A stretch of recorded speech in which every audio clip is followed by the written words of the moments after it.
এই যে বন্ধুরা শুনছো, নতুন নতুন রোমান্টিক ভালোবাসার গল্প পেতে ও শুনতে চাইলে আমাদের চ্যানেলটি সাবস্ক্রাইব করে বেল বাটনটি অন করে দিও। লাইক কমেন্ট করতে মোটেও ভুলবেন না কিন্তু। ধন্যবাদ সবাইকে। আজ 6 বছর পর ঠিক ওই জায়গাটায় এসে দাঁড়িয়েছি যেখানে আমার প্রাইভেট স্যারকে আমি প্রপোজ করেছিলাম। বলেছিলাম, স্যার আই লাভ ইউ। এখন সব অতীত।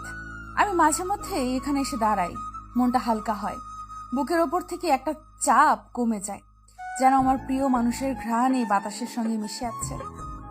এই জায়গাটা আমাকে টানে, ভীষণ টানে। এখানে কখনো মানুষে ভরে ওঠে, আবার কখনো কি শান্ত। চোখের পাতাটা ছলছল করে উঠল নিমেষে। আমি ইতি চৌধুরী, বাবা মার একমাত্র মেয়ে। আমার পরে আর কোনো সন্তান হয়নি, তাই আমাকে বেশ আদর যত্ন দিয়ে বড় করেছেন তারা। আমি একজন ডক্টর।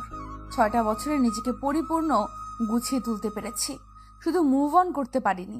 আমি তোমাকে ভালোবাসি শব্দটি স্যার কখনো আমাকে বলেনি, কিন্তু আমি যে চোখে দেখেছি না বলা ভালোবাসা। আমি তখন ইন্টার সেকেন্ড ইয়ারে পড়ি। বাড়িতে প্রাইভেট পড়ায় ছিল আমার অনীহা। বান্ধবীদের সঙ্গে কোচিং সেন্টারে পড়তে চাইতাম। বাবা রাজি হতো না, বলতেন এক গাদা মানুষের সাথে পড়া হবে না। এই কারণে বাবা প্রতিবার একজন করে টিউটর জোগাড় করে নিয়ে আসতেন। কলেজে পা রাখার পর থেকে কোনো টিউটরের কাছে আমি বেশি দিন পড়তাম না। অদ্ভুত সব কাণ্ড করতাম আর তারা পালিয়ে যেত। আমার মন বলছিল এবারও বাবা নতুন একজন স্যার ধরে নিয়ে আসবেন, তবে করলেও তাই। তারপর ধীরে ধীরে স্যারের প্রতি আমার ভালো লাগা শুরু হলো। এরপর তা কখন যে ভালোবাসায় রূপ নিল অবুঝ মন বুঝতেও পারেনি। এই জায়গাটা শহর থেকে একটু দূরে, ছিমছাম পরিবেশ। মাঝে মাঝে বাতাসের সঙ্গে ভেসে আসে হাইওয়েতে চলাচল করা গাড়ির হর্নের আওয়াজগুলো। সপ্তাহে 1-2বার এখানে হাট বাজার ও মেলা বসে। তখন চারদিকে মানুষ গিজগিজ করে, তাদের কোলাহলের শব্দে চারপাশ মমও করে। সেদিন এখানে বিশাল বড় উৎসব চলছিল, মানুষজন ভিড় করে চারদিক। আমার অনেক আগেই চিন্তা ভাবনা করা ছিল কোনো এক সন্ধে নামলে স্যারকে প্রপোজ করব। ওই দিন কলেজ থেকে বাড়ি ফেরার সময় উৎসব চলছে দেখে মনে হয়েছিল আজই সঠিক সময়। আমি মাঝে মধ্যে বায়না করতাম স্যারকে সঙ্গে নিয়ে বাইরে যাব। স্যার প্রথম প্রথম না করলেও পরে ঠিক সঙ্গে যেতেন। একদিন স্যারকে নিয়ে বাইরে বের হই। সেদিন ফুটপাতে দোকানগুলো অনেক জমজমাট হয়ে ওঠে। আমি আর স্যার পাশাপাশি হাঁটছিলাম। তখন একটা ঝুড়ি গাড়িতে আমার একজোড়া কানের দুল পছন্দ হয়। স্যার সঙ্গে ছিল বলে আমি কেনার আগ্রহ মুছে ফেলি আর স্যারকে ফেলে দ্রুত হাঁটতে শুরু করি। কিছুক্ষণ ঘোরাঘুরি করার পর বাড়ি ফিরে আসার জন্য হাঁটা ধরি। স্যারের সঙ্গে কোথাও বের হলে তিনি বাড়ি পর্যন্ত পৌঁছে দিয়ে যেতেন। কখনো আসতে না করলেও উনি বলতেন এটা নাকি ওনার দায়িত্ব। বাড়ির গেটের কাছাকাছি এসে স্যারকে বিদায় দিতে যাব, তখন স্যার পিছু ডাকলেন। আমি ঘুরে চোখে চোখ রাখতেই স্যার ইশারায় কাছে ডাকলেন। আমি হেঁটে এসে সামনে দাঁড়িয়ে গেলাম। তখন স্যার বললেন, তোমার হাতটা পাতো। হাত কেন? দাও বলছি। আমার ডান হাতটা রাখলাম। স্যার ওর শার্টের পকেট থেকে কি যেন বের করে আমার হাতের তালুতে রাখলো। আমি জিজ্ঞাসু দৃষ্টিতে তাকিয়ে স্যার বললেন, রুমে গিয়ে দেখো, এখন যাও। আমি রুমে আসলাম। বিছানার উপর বসে কাগজের প্যাকেটটা খুলতে লাগলাম। উত্তেজনায় তিরতির করে বাড়ছে। স্যার প্রথমবার কোনো গিফট দিল আমাকে। হাত পা কেমন শিরশির করছে, অবশ হয়ে যাচ্ছে যেন। কাগজে পেঁচানো আমার পছন্দ করা ঝুমকোটা, যেটা আমি কিছুক্ষণ আগেই পছন্দ করেছিলাম। স্যার সেটা লক্ষ্য করেছিল। ইস কি লজ্জা! লক্ষ্য করছে বলেই তো নিয়ে দিল। 2 মাস আমি ঝুমকা জোড়া আগলে রাখি। সিদ্ধান্ত নিয়েছিলাম যেদিন স্যারকে প্রপোজ করব সেদিন পরব, তাই আজ পড়ছি। 2 ঘন্টা সময় ব্যয় করে মায়ের গোলাপি রঙের শাড়িটা পরলাম। চোখে কাজল, ঠোঁটে হালকা লিপস্টিক ও 2 হাত ভর্তি চুড়ি। চুলগুলো সামনের দিকে হালকা ফুলিয়ে নিয়ে পেছনে খোপা করেছি। মাকে বলেছিলাম বেলি ফুলের মালা জোগাড় করে দিতে। দারোয়ান চাচার মেয়ে দারুণ মালা বানায়। মেয়েটি আগ্রহ নিয়ে মালাটা বানিয়েছে এবং ও নিজ হাতে খোপায় বেঁধে দিল। সন্ধ্যা 7টা বাজে। আমি উৎসবের জায়গায় এসে দাঁড়ালাম। একটু পর লক্ষ্য করলাম কয়েকজন পুরুষ লোক আমাকে ঘুরে ঘুরে দেখছে। আমি জায়গা পরিবর্তন করে ব্রিজের উপর চলে আসি। এখানে দাঁড়িয়ে জায়গাটা আরো সুন্দর লাগছিল। তখন স্যারকে দেখলাম ব্রিজে উঠে আসছে। আমার মুখোমুখি দাঁড়িয়ে উনি আমাকে কিছুক্ষণ দেখলেন, প্রশংসা স্বরূপ বললেন, সুন্দর লাগছে। আমি মৃদু হাসলাম। ল্যাম্পপোস্টের বাতি এসে উপচে পড়ছে স্যারের মুখে। আমি ভেতর ভেতর প্রস্তুত হলাম। এরপর স্যারের সামনে হাঁটু ভাঁজ করে বসলাম। আমি আমার এক পা পেছনে ছিল আর এক হাতে একগুচ্ছ গোলাপ ছিল। ফুলগুলো স্যারের দিকে ধরে আমি বললাম, স্যার আই লাভ ইউ, আমি আপনাকে অসম্ভব ভালোবাসি। স্যার জবাব দিল না, হঠাৎ আমার থেকে মুখ ফিরিয়ে নিল। ফুটপাত থেকে নিচে নেমে একটা সিএনজিতে উঠে বসলো স্যার। আমি হতভম্ব হয়ে গেলাম, মাথাটা ঝিমঝিম করতে লাগলো। আমি বসা থেকে উঠে দাঁড়ালাম, সিএনজি ধরার জন্য ব্যস্ত রাস্তায় নেমে উঠতে লাগলাম। দু চোখ দিয়ে অঝরে গড়িয়ে পড়ছে রক্তধারা, চোখেও ঝাপসা দেখছি। পেছন দিক থেকে একটা গাড়ি এসে ধাক্কা দিল। রক্তাক্ত শরীর নিয়ে পড়ে রইলাম। আমার শরীর থেকে রক্ত বের হয়ে পথ ভিজে যাচ্ছে। আমার চোখ আস্তে আস্তে বন্ধ হয়ে যাচ্ছে। সিএনজি চোখের আড়ালে অনেক দূরে চলে গেল। আমার জ্ঞান ফিরল হঠাৎ। চোখ খুলে নিজেকে হাসপাতালে পাই। আমি চোখ খুলেছি দেখে নার্স ছুটে বেরিয়ে গেল। এরপর সঙ্গে ডাক্তারকে নিয়ে আসলো। ডাক্তার আমাকে দেখছেন। এরই মধ্যে বাবা ও মা আইসিইউতে আসলো। ডাক্তার হাসি মুখে বললেন, ইতি এখন সুস্থ। ওর কামব্যাক সত্যি অপ্রত্যাশিত। চমৎকার না হলেও এমন হয় না। এই টাইপের রোগী বছরের পর বছর চলে যায়, তবুও তারা কামব্যাক করতে পারে না। আর একটা কথা লক্ষ্য রাখবেন, মেয়ে যেন বেশি কথা না বলে। সতর্ক করে চলে গেল ডাক্তার। ওরা কি নিয়ে কথা বলছিল আমি বুঝতে পারলাম না। দেখলাম মা কান্না করছেন। আমাকে 2 দিন পর কেবিনে শিফট করা হলো। তখন আমি মোটামুটি সুস্থ। মা কথায় কথায় বলে উঠলেন, তুই 2 মাস ঘুমাইছিলি। বুকের ভেতর ধুপ করে উঠল যেন, সর্বাঙ্গ যেন অসাড় হতে লাগলো। মাকে আমি প্রশ্ন করলাম, মা আমাকে দেখতে কেন এসেছিল? মা বলল, মোটামুটি সবাই এসেছিল। এটা আমার প্রশ্নের উত্তর নয়। আমি আবারও জিজ্ঞেস করলাম, মা স্যার কি এসেছিল? কোন স্যার? মা যেন দ্বিধায় পড়ে গেল। আমি ছোট্ট ভারী নিঃশ্বাস ফেলে বললাম, শাওন স্যার এসেছিল। মা একটু ভাবলো, তারপর বলল, তুই যেদিন অ্যাক্সিডেন্ট করেছিস ওই দিনের পর থেকে শাওনকে দেখিনি। ওই মাসের বেতন নিতেও শাওন আসেনি। অদ্ভুত, তোর বাবা কয়েকবার কল করেছিল, ওর ফোন বন্ধ। স্যারের কাছে যাওয়ার জন্য আমি মরিয়া হয়ে উঠলাম। বাধ্য হয়ে ডাক্তার আমাকে ঘুমের ইঞ্জেকশন দিলেন। বাবা ও মায়ের চোখ এড়ালো না কিছুই। বাবা শক্ত ও গম্ভীর কণ্ঠে মাকে জিজ্ঞেস করলেন, জল এত দূর কিভাবে করালো? তুমি তো বাড়িতে থাকতে কিছুই কি লক্ষ্য করনি? ছেলেটার ফোনও বন্ধ, কোথায় খুঁজবো তাকে? তোমার মেয়ের অবস্থা দেখেছো? মা কিচ্ছু বলল না। 1 সপ্তাহ পর হসপিটাল থেকে আমার রিলিজ দিল। আমি বাড়ি আসলাম। নিজেকে একটু গুছিয়ে নিয়ে ড্রাইভার চাচার সঙ্গে বেরিয়ে পড়লাম স্যারের বাড়ির উদ্দেশ্যে। স্যারের বাড়ি আমি চিনতাম, এই জন্য যেতে কোনো অসুবিধা হলো না। দরজায় তালা ঝোলানো। আমাদের দেখে বাড়িওয়ালা এগিয়ে আসলেন। ওনার কাছে জানতে পারি স্যার 2-2.5 মাস আগেই বাড়ি ছেড়েছেন। কোথায় গিয়েছেন উনি জানেন না। এই শহরে ওর কোনো আত্মীয়ও নেই। কোথায় খুঁজবো? মাথা ঘুরে গেল। ড্রাইভার চাচা আমাকে বাড়ি নিয়ে এলো। প্রতি সপ্তাহে সময় করে ওই জায়গাটায় আসা হয়। এখন চলে যাওয়ার সময়। অনেকটা দূরে ড্রাইভার চাচা গাড়ি নিয়ে দাঁড়িয়ে আছেন। ওনাকে আর অপেক্ষা করাবো না। অপেক্ষা যে বহু কষ্টের, যন্ত্রণার। দীর্ঘশ্বাস ছেড়ে হাতখানা কানে ছোঁয়া মাত্রই স্মৃতিমাখা ঝুমকো জোড়া হাতে লাগলো। বাতাসে মৃদু হেলছে দুলছে। শাড়ির কুচি সামলে নিয়ে ফুটপাত ধরে হাঁটতে লাগলাম আমি। হঠাৎ মনে হলো কেউ আমার হাত ধরেছে। স্নেহমাখা আদুরে কণ্ঠে বলে উঠল, চলো তোমাকে বাড়ি পৌঁছে দেই। চোখের কার্নিশ ভিজে টুক করে অশ্রু পড়ছে। হাতের উল্টো পিঠের জলটুকু মুছে নিলাম। শূন্য আকাশের দিকে তাকিয়ে বললাম, স্যার আপনি কোথায়? আর কতগুলো বছর আমাকে কষ্ট দিবেন? ফিরে আসুন প্লিজ। রাস্তার কিনারে ইতি বসে আছে দেখে ড্রাইভার চাচা দৌড়ে কাছে আসলেন। উনি ইতির মাথায় হাত রেখে বললেন, কেঁদো না মামনি, চলো বাসা যাই। হ্যাঁ চাচা, আপনি যান, আমি আসছি। 2 হাতে চোখের জল মুছে নিয়ে গাড়িতে উঠে বসলো ইতি। খোলা জানালা দিয়ে বাইরে তাকিয়ে রইলো। ঝরঝরে বাতাসে চুলগুলো হালকা উঠছে। ইতি স্পষ্ট দৃষ্টি বাইরে রাখলো, এই আশায় হয়তো হঠাৎ স্যারকে সে দেখতে পাবে। বেশ খানিকক্ষণ পর ড্রাইভার চাচা বললেন, ইতি মামনি, আমরা এসে গেছি। ইতি গাড়ি থেকে নামলো। এরপর কিছুক্ষণ দরজার সামনে দাঁড়িয়ে দরজা খোলার অপেক্ষা করলো। বাড়িতে প্রবেশ করে সে নিজের রুমের দিকে এগিয়ে গেল। নাসিমা ডাকলেন, তবুও দাঁড়ালো না ইতি।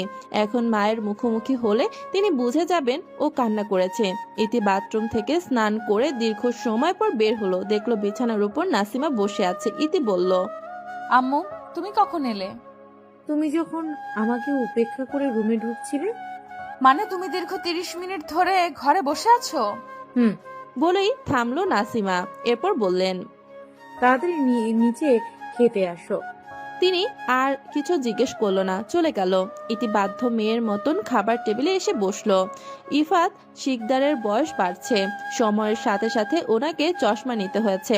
এখন চশমা ছাড়া সবই ঝাপসা দেখেন। ইফাত জিজ্ঞেস করলেন, মামনি, তোমার দিনকাল কেমন চলছে? আলহামদুলিল্লাহ ভালো। আব্বু? তোমাকে একটা কথা বলতে চাই। কি কথা? আমরা তোমার জন্য একটা ছেলে দেখেছি। তুমি কাল একবার ছেলেটার সাথে দেখা করো। আব্বু অসম্ভব, আমার সময় হবে না। আমি কিছু শুনতে চাই না আম্মু, আমি কারোর সাথে দেখা করতে পারবো না। আমি স্যারকে ভালোবাসি, স্যার ছাড়া আর কাউকে বিয়ে করব না। সারা জীবন এইভাবেই থাকবো, তবু কাউকে বিয়ে করব না। তবুও আমার বিয়ে নিয়ে যদি তোমরা আবারও কথা বলো, আমি বাড়ি ছেড়ে চলে যাব। ইতি খাবার রেখে চলে গেল। নাসিমা বললেন, মেয়েটা না খেয়ে চলে গেল। ইফাত উত্তেজিত ও রাগী কণ্ঠে বললেন, আমি কি ভুল কিছু বলছি নাসিমা? আমি ওর বাবা, কিভাবে আমার মেয়েকে এভাবে কষ্ট পেতে দেখতে পারি? বলেই থামলেন ইফাত। একটু পর আবার বললেন, এই আমি কত জায়গায় শাওনের খোঁজ করছি, কিন্তু তার কোনো হদিশ আজও পাইনি। যেন সে পৃথিবীতে নেই। আমার একমাত্র মেয়ে তিলে তিলে শেষ হয়ে যাচ্ছে। আমার যে কলিজা ফেটে যায়। আমি শুধু আমার মেয়েকে সুখী দেখতে চাই। এটা কি আমার অপরাধ? নাসিমা বললেন। আমি পরে ওকে বুঝিয়ে বলবো। তুমি খেয়ে ওঠো। দীর্ঘ নিঃশ্বাস ফেললো ইফাত শিকদার। বললেন, আমার মেয়ে না খেয়ে চলে গেল, আমি খাবো কিভাবে? আমার গলায় খাবার নামবে না নাসিমা। শাওন চলে যাওয়ার পর থেকে আমাদের মেয়ের ভয়ঙ্কর পরিবর্তন হয়ে গেছে। 6 বছরে অনেক কিছু বদলে গেছে। শুধু শ্বাস প্রশ্বাস চলছে, ওর যেন জীবন্ত লাশ। নাসিমা মেয়ের রুমে আসলেন। ইতি রুমে নেই। বাথরুমে ও বারান্দা চেক করলেন, সেখানেও নেই। নাসিমা ছাদে আসলেন, দেখলো তার মেয়েটা এক কোণায় দাঁড়িয়ে আছে। তিনি গলা তুলল, এত রাতে ছাদে আসছো কেন? আম্মু আমাকে একা থাকতে দাও। ইতি, তুমি আমাদের একমাত্র মেয়ে। তোমাকে আমরা এভাবে আর দেখতে পারছি না। আমরা চাই তোমার একটা কুল হোক।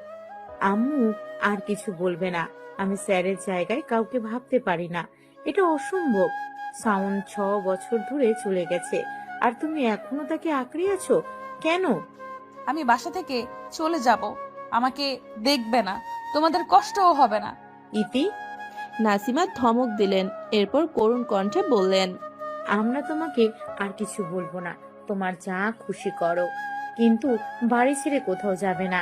তোমাকে ছাড়া আমরা বাঁচতে পারবো না। নাসিমা কান্না লুকিয়ে চলে গেল। ইতি আকাশের দিকে দৃষ্টি স্থির করলো, চোখে তারও ছলছল করছে। ইতি অকপটে বলল, স্যার আপনাকে ছাড়া থাকা আমার জন্য খুব কঠিন। ইতি চোখ বন্ধ করলো। চোখের পাতায় ভেসে উঠল পুরনো স্মৃতিগুলো।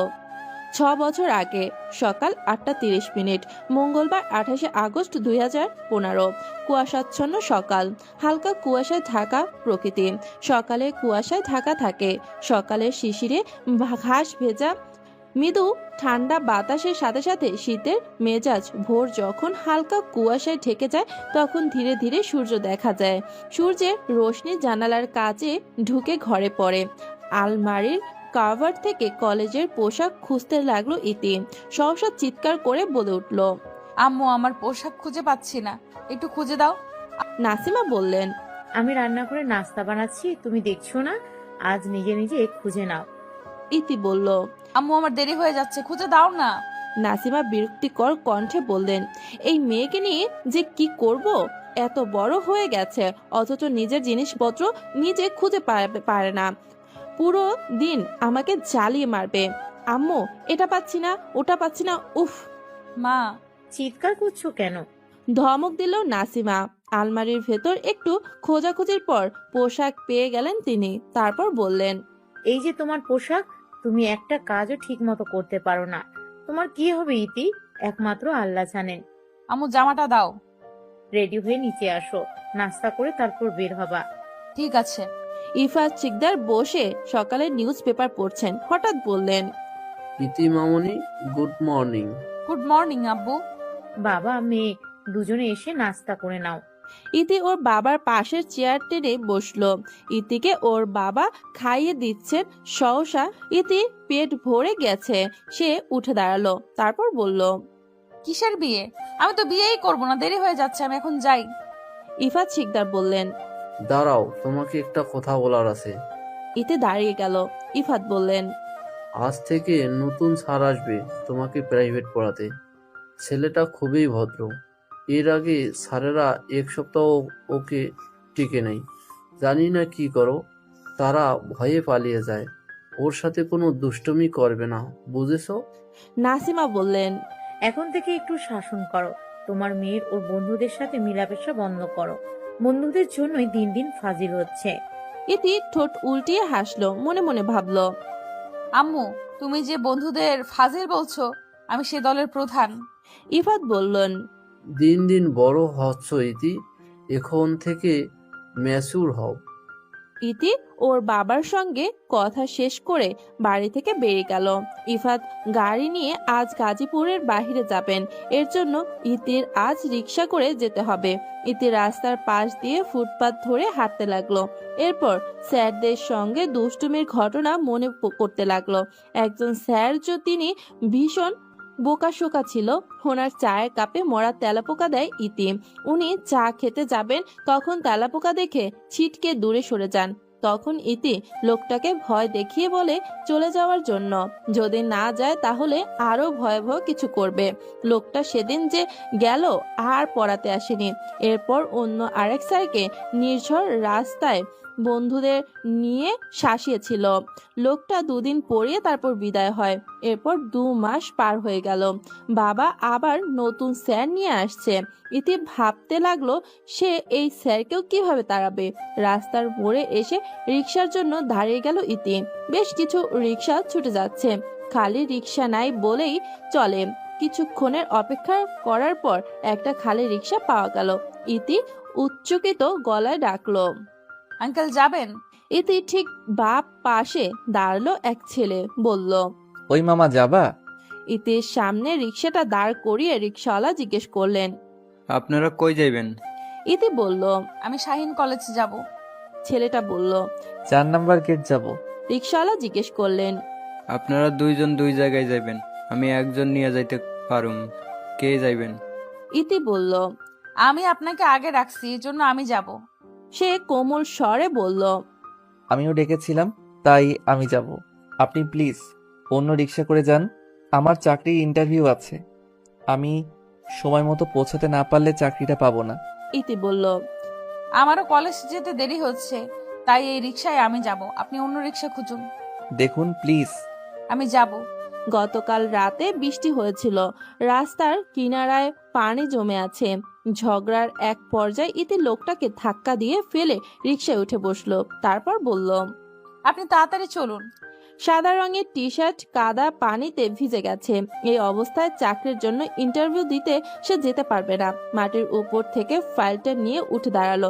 মেয়েটির কাজে সে ভীষণ বিরক্ত, রাগ ও ক্ষোভ চোয়াল শক্ত করলো। রিক্সাওয়ালা বললেন, মা, তুমি কিন্তু কাজটা ঠিক করো নাই, ছেলেটা আর চাকরির লাইগা যাইতে পারবো না।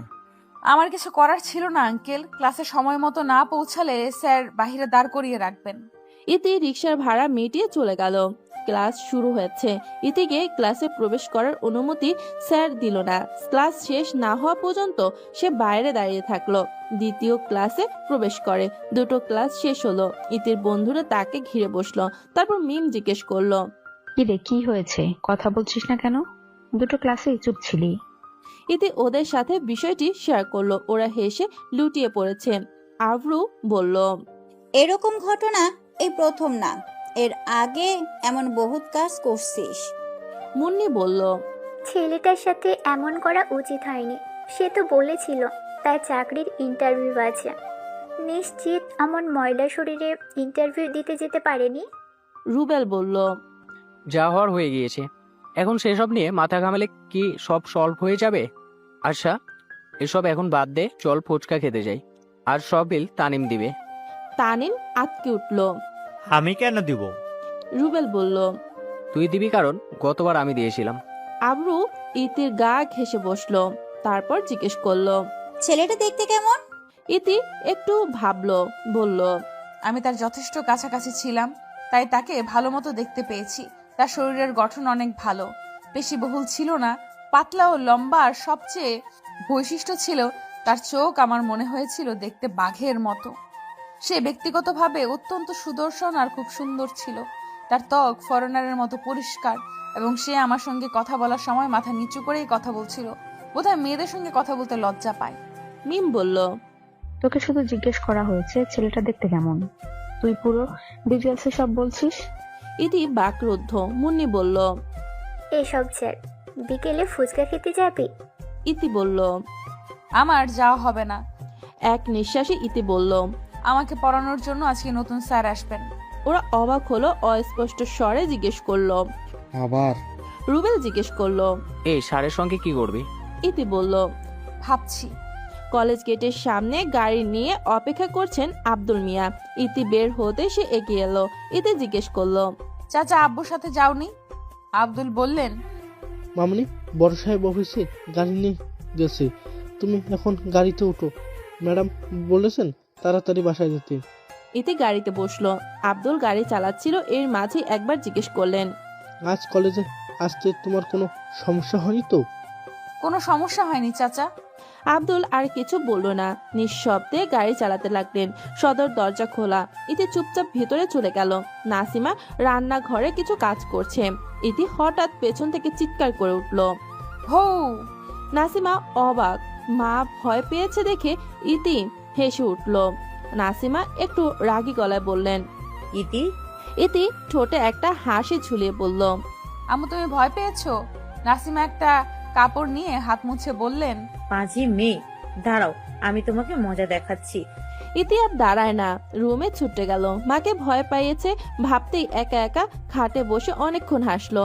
তারপর ফ্রেশ হতে বাথরুমে ঢুকলো। একটু পর বারান্দায় গিয়ে দাঁড়ালো। আগন্তুকের কথা ভেবে হঠাৎ মন খারাপ হয়ে গেল তার। একজন তার জন্য চাকরি পায়নি, নিজেকে অপরাধী মনে হতে লাগলো। ছেলেটির সাথে আবার দেখা হলে ক্ষমা চাওয়ার সিদ্ধান্ত নিয়েছে ইতি। হঠাৎ দরজায় টোকা পড়লো। কাজের মহিলা খালেদা দাঁড়িয়ে আছে। ইতি তাকে দেখে জিজ্ঞেস করলো, আন্টি আপনি ছুটিতে গ্রামে গিয়েছিলেন, কবে আসছেন? খালেদা বলল, দুপুরে আসছি মামনি, বড় আপা তোমারে খাইতে রাখে, একটু পরেই নতুন স্যার আইব। যান, আমি আসছি।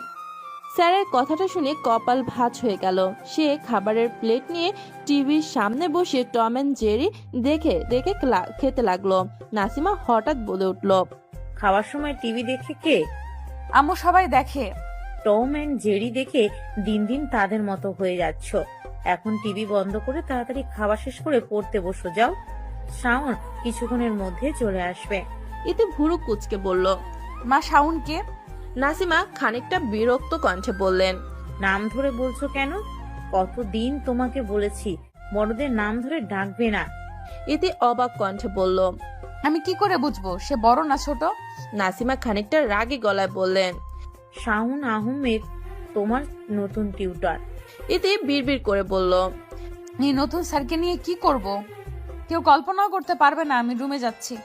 ইতি কাতর স্বরে বলল। নাসিমা বেগম তার মেয়েকে শাসনে রাখতে চাইলেও স্বামীর অতিরিক্ত আদর মেয়েটিকে বানর হয়ে যাচ্ছে।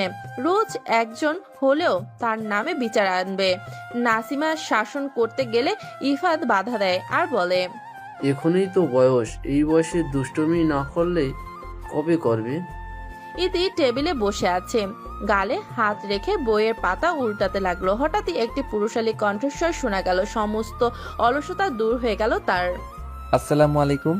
ইতি বইটা বন্ধ করে বলল, ওয়ালাইকুম। পুরুষ লোকটার মুখ দেখা মাত্র ইতি চেয়ার ছেড়ে উঠে দাঁড়ালো। পাশে দাঁড়িয়ে আছেন নাসিমা বেগম। মৃদু স্বরে বললেন, ইতি অর্ধেক সালাম দিলে কেন? ইতি তাড়াতাড়ি বলল, ওয়ালাইকুম সালাম। ইতিকে দেখে লোকটা চিনতে বিড়ম্বনা হলো না। সে চোখ বুলিয়ে আবার মাথা নিচু করলো। নাসিমা ইতিকে বললেন, উনি তোমার স্যার সাউন্ড। ইতির গলা শুকে কাঠ হয়ে যাচ্ছে। সকালে যা হয়েছে এই লোকটির যদি মাকে বলে দেয়, মা তাকে খুব বকাঝকা করবে। ইতি ভয়ে ঢোক গেল। একবার ভাবলো স্যার নিশ্চয়ই মাকে সব বলে দিয়েছে। ভাবনাটা ভুল। মাকে বললে মা এখন এত সুন্দর করে পরিচয় করে দিত না, মানে এখনো বলেনি, কিন্তু পরে যদি বলে। মা মুচকি হেসে বললেন, তুমি ওকে পড়াতে শুরু করো, আমি তোমার জন্য নাস্তা পাঠাচ্ছি। শাওন বলল, না আন্টি, আপনাকে এসব করতে হবে না। মা উচ্চ স্বরে বললেন, তুমি আমার ছেলের মতো, আমি তোমার জন্য কিছু করতে চাই, চুপচাপ বসে থাকো। বইতে মুখ গুজে বসে আছে ইতি। কথা বলার সাহস হচ্ছে না। স্যার যদি সকালের ঘটনার প্রতিশোধ নেন তাহলে ইতি বলবে, স্যার। জি বলুন। স্যার আপনি আগে করেছে দেখে ইতি অবাক হলো। এর আগে কোনো স্যার তাকে আপনি সম্বোধন করেননি, সবাই তুই বা তুমি বলে ডাকতো। ইতি সোজা হয়ে বসলো, প্রলম্বিত শ্বাস ফেলে বলল, sir I am sorry. Shaon তাকায়নি, জিজ্ঞেস করলো, সরি কেন? আজ সকালে আমি আপনার সাথে অভদ্র আচরণ করছি এবং আপনাকে কাদায় ফেলে দিছি। আমি আপনাকে ফেলে দিতে চাইনি, আমি বুঝতে পারিনি ধাক্কা দিলে আপনি পড়ে যাবেন। গম্ভীর গলায় বলল শাওন। আমি সেসব ভুলে গেছি, আপনিও ভুলে যান। ইতি ঠোঁট চেপে তাকালো।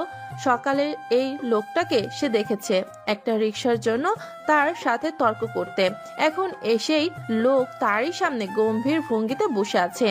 একজনের কতগুলো রূপ। হতবাক হলো ইতি। 30 মিনিট পর নাসিমা বেগম দুজনের জন্য খাবার নিয়ে আসেন। ট্রেটা এক পাশে রেখে বললেন, কিছু খাও বাবা। শাওন বলল, আন্টির এত কিছু দরকার ছিল না, আপনি সবকিছু নিয়ে যান। নাসিমা হাসলো। অন্যদের থেকে ছেলের স্বভাব ভিন্ন, এটা প্রমাণ পেল তিনি। কোম্পানির এক কর্মচারীর কাছ থেকে শাওনের কথা জানতে পারেন ইফাত শিকদার খুব ভালো শিক্ষক বলে মেয়ের জন্য বাছাই করেন। গত মাসে 2টো টিউশনি বাদ পড়েছে, এর জন্য এই টিউশনিটি করতে রাজি হয় শাওন। ইতি সন্দেহ চোখে তাকিয়ে আছে, বিড়বিড় করে বলল, স্যার কি আসলেই এত ভালো নাকি নাটক করছে? অনেক রকমের খাবার দেখে ইতি খেতে ইচ্ছে করে। শাওন তাকে খেতে দেয়নি, ধীর ভাবে বলল, পড়াশোনার সময় খাবার খাওয়া আমার পছন্দ না, পড়া শেষ করে খাবেন। আমি একটু খাবো স্যার। একদম না, খাবারের সাথে পড়া গিলে ফেলবেন। ইতি মায়ের দিকে তাকিয়ে করুণ গলায় বলল, মা আমাকে একটু দাও। নাসিমা খাবার নিয়ে চলে গেল। ইতি মুখ ঘুরিয়ে শাওনের দিকে তাকালো। একটা দীর্ঘ নিঃশ্বাস ফেলে বইটা বের করলো। শাওন বাঁকা করে হাসলো। ইতি বলল, আপনি ইচ্ছে করে এমন করেছেন। আমি কি করলাম? আমাকে খেতে দেননি। শাওন কিছু বলল না। ইতি ঠিক করলো এর প্রতিশোধ সে তুলবে।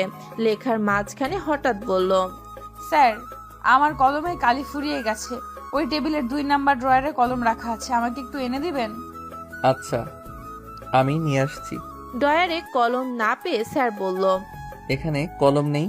নাই মানে? সরুন, আমি দেখছি। ইতি হঠাৎ স্যারের পায়ে পা রেখে দাঁড়ালো। শাওন অস্পষ্ট স্বরে বলল, ইতি, আপনি আমার পায়ের উপর দাঁড়িয়েছেন। সরি স্যার, আমি দেখিনি। ইতি নতুন স্যারকে তাড়ানোর বুদ্ধি এটে আগে থেকে উঁচু জুতা পরেছিল। শাওনের পায়ে জুতোর দাগ স্পষ্ট দেখা যাচ্ছে। সে পা নাড়াতে পারছে না। মজা করতে গিয়ে সে বেশ ভালোই ব্যথা পেয়েছে। ইতি ছুটতে নিচে চলে গেল। সে একটা বরফের ব্যাগ এনে শাওনের পায়ে চেপে ধরল। জায়গাটা লাল হয়ে ফুলে উঠেছে। ইতি বলল, স্যার আপনার ব্যথা কমছে? মোটামুটি। এগুলো রাখুন, আপনি পড়তে বসুন। এই অবস্থায় শেখাবেন কি করে স্যার? আজ থাক, আপনি বরং বাড়ি যান, আজ আমি একাই পড়ে নেব। আপনার বাবা আমাকে বিশ্বাস করেছেন, প্রথম দিনে কিভাবে তার বিশ্বাস ভাঙব? সামান্য ব্যথা সয়ে যাবে। আমি কাউকে প্রতিশ্রুতি দিলে প্রতিশ্রুতি ভঙ্গ করি না। শাওন বলল। শাওন ঘড়ির দেখে 2 ঘন্টা পড়ালো। এতক্ষণ দাঁত চেপে যন্ত্রণা সহ করেছে। সে ঠিকমতো হাঁটতে পারছে না দেখে ইতি শাওনের সাথে গেটে এলো। ইতি চলে আসবে সেই সময় শাওন ইতির পেছনে ডাকলো, ইতি। ইতি থেমে গেল। স্যারের দিকে তাকিয়ে দেখলো স্যার কিছু বলতে চান। শাওন স্যার বলল, এখানে আসার আগে আপনার সম্পর্কে অনেক কথা শুনেছি। আমি জানি সবাই আমাকে সতর্ক করেছিল যে আপনি আগের স্যারদের কিভাবে হেনস্থা করেছিলেন। আমি আসছি আপনার বাবাকে দেওয়া কথা রাখতে। আর আমি জানি আপনি স্বেচ্ছায় আমার পায়ে পা রাখছেন যেন আমি চলে যাই, কিন্তু দুঃখজনক হলেও সত্যি যে চাকরি না পাওয়া পর্যন্ত আমাকে এসে আপনাকে পড়াতে হবে। আপনার বাবার এটাই শর্ত। আমি গ্র্যাজুয়েশন শেষ করার পর 2 বছর ধরে চাকরি খুঁজছি। আমি যত টিউশনি পাই, যদি আমার ভালো মনে হয় তবে আমি করি। মা অসুস্থ থাকায় সবার নিষেধ সত্ত্বেও আপনাকে পড়াতে এসেছি। আমি তখন বুঝতে পারি যে আপনি সেই সকালে আচরণ করেছিলেন কারণ আপনি ক্লাস মিস করার ভয় পেয়েছিলেন, কিন্তু এখন আপনি ইচ্ছে করে এমন করলেন। কিন্তু আমি আপনার উপর রাগ করিনি। আঘাত আপনি দিয়েছেন, মলমও আপনি লাগিয়েছেন। তবে হ্যাঁ, আপনাকে দেখলেই বোঝা যায় কাউকে কষ্ট দেওয়ার পর আপনি বেশি কষ্ট পান। এজন্য একটা পরামর্শ দেব, রাগ ধীরে ধীরে বাড়লে মাটির দিকে তাকিয়ে থাকুন, ভয় পাবেন না। আমি আপনার বাবা মায়ের কাছে অভিযোগ করব না। আজ আসি। ইতি মাথা নিচু করে দাঁড়িয়ে রইল। সে কি বলবে, শব্দ খুঁজে পেল না। খানিকটা পা খুঁড়িয়ে খুঁড়িয়ে স্যার চলে যাচ্ছেন। ইতির চোখ জলে ভিজে গেছে। খালেদা আবর্জনা ফেলতে বেরিয়ে এলো। হঠাৎ ইতিকে দাঁড়িয়ে থাকতে দেখে বললেন, ইতি মামুনি, তুমি রোদে দাঁড়াই আছো কেন? ইতি উত্তর দিল না, ছুটতে গেল রুমে। দরজা বন্ধ করে বিছানায় শুয়ে বালিশে মুখ গুজে কাঁদে। ইতি অনেকক্ষণ কেঁদে তারপর ঘুমিয়ে পড়ল। রাতে নাসিমা বেগম খাবারের জন্য ডাকতে এসে দেখেন মেয়েটি ঘুমাচ্ছে, তাই আর ডাক দেয়নি। খাবার ঘরে রেখে চলে যান। ইতি রাতে ঘুম থেকে ওঠেনি। দূর থেকে একটা শব্দ শোনা যাচ্ছে। ইতি পিটপিট করে চোখ খুলল। ফজরের আজান দিচ্ছে। মোবাইল ফোনে সময় দেখে নামাজের জন্য উঠে গেল। আজ মোনাজাতে অনেক লম্বা করে প্রার্থনা করতে করতে ইতি অনেকক্ষণ কাঁদল। জীবনের সবকিছুর জন্য ক্ষমা চাওয়ার পর নামাজ শেষ করে যায় নামাজ ভাঁজ করে রেখে তারপর রুম থেকে বারান্দায় চলে গেল। সিক্ত সকাল, উষ্ণ হাওয়া শরীরকে হালকা করে তুলেছে। গাছের ডালে ছোট্ট পাখিটি কিচিরমিচির করে। খাবারের সন্ধানে তার বড় বড় ডানা ঝাপটায়। সূর্যের আলো মিষ্টি, এত উজ্জ্বল নয়। ইতি কিছুক্ষণ দাঁড়িয়ে রুম থেকে বের হয়ে গেল। নাসিমা আর খালেদা রান্নাঘরে নাস্তা তৈরি করছে। নাসিমা বেগম হঠাৎ ইতিকে দেখে বললেন, আজ এত ভোরে উঠছো কি করে? গতকাল সন্ধ্যায় ঘুমিয়েছিলাম আম্মু, আর আজ ফজরের আজানের সময় ঘুম ভাঙলো। সে কি, রাতে উঠোনি? না। রাতে তোমার ঘরে খাবার রেখে এসেছিলাম, সম্ভবত সেটাও খাওনি। আম্মু, তুমি আবার কখন খাবার রেখে এসেছো? তখন তুমি ঘুমাচ্ছ। ইতির মনটা আজ খুব ভালো। সে হেসে মায়ের কাছে গিয়ে বলল, আম্মু, আমি তোমাকে রান্না করতে সাহায্য করতে চাই। নাসিমা বেশম খেলো যেন, হতবম্ব কণ্ঠে বললেন, আর সূর্য কোন দিক থেকে উঠেছে? নাসিমা মৃদু হাসলো। তারপর ইতির মাথায় হাত বুলিয়ে বলল, তোমাকে কিছু করতে হবে না, তুমি রুমে গিয়ে পড়তে বসো। ইতি গেল না। সে পেঁয়াজ কাটতে এগিয়ে গেল। খালেদা বললেন, মামুনি, আমারে দাও। আমি পারবো। ইতি পেঁয়াজ কাটতে লাগলো। চোখ জ্বালা পোড়া করে টপ টপ করে অশ্রু পড়ছে। ইতির চোখে হাত ছুঁয়ে বলল, আম্মু, চোখ জ্বলছে। নাসিমা বললেন, তাড়াতাড়ি চোখে পানি দাও। জোরে হেসে বললেন খালেদা। তারপর বললেন, সকলে পেঁয়াজ কাটতে পারে না মামুনি, আমি আগেই কইছিলাম আমারে দিতে।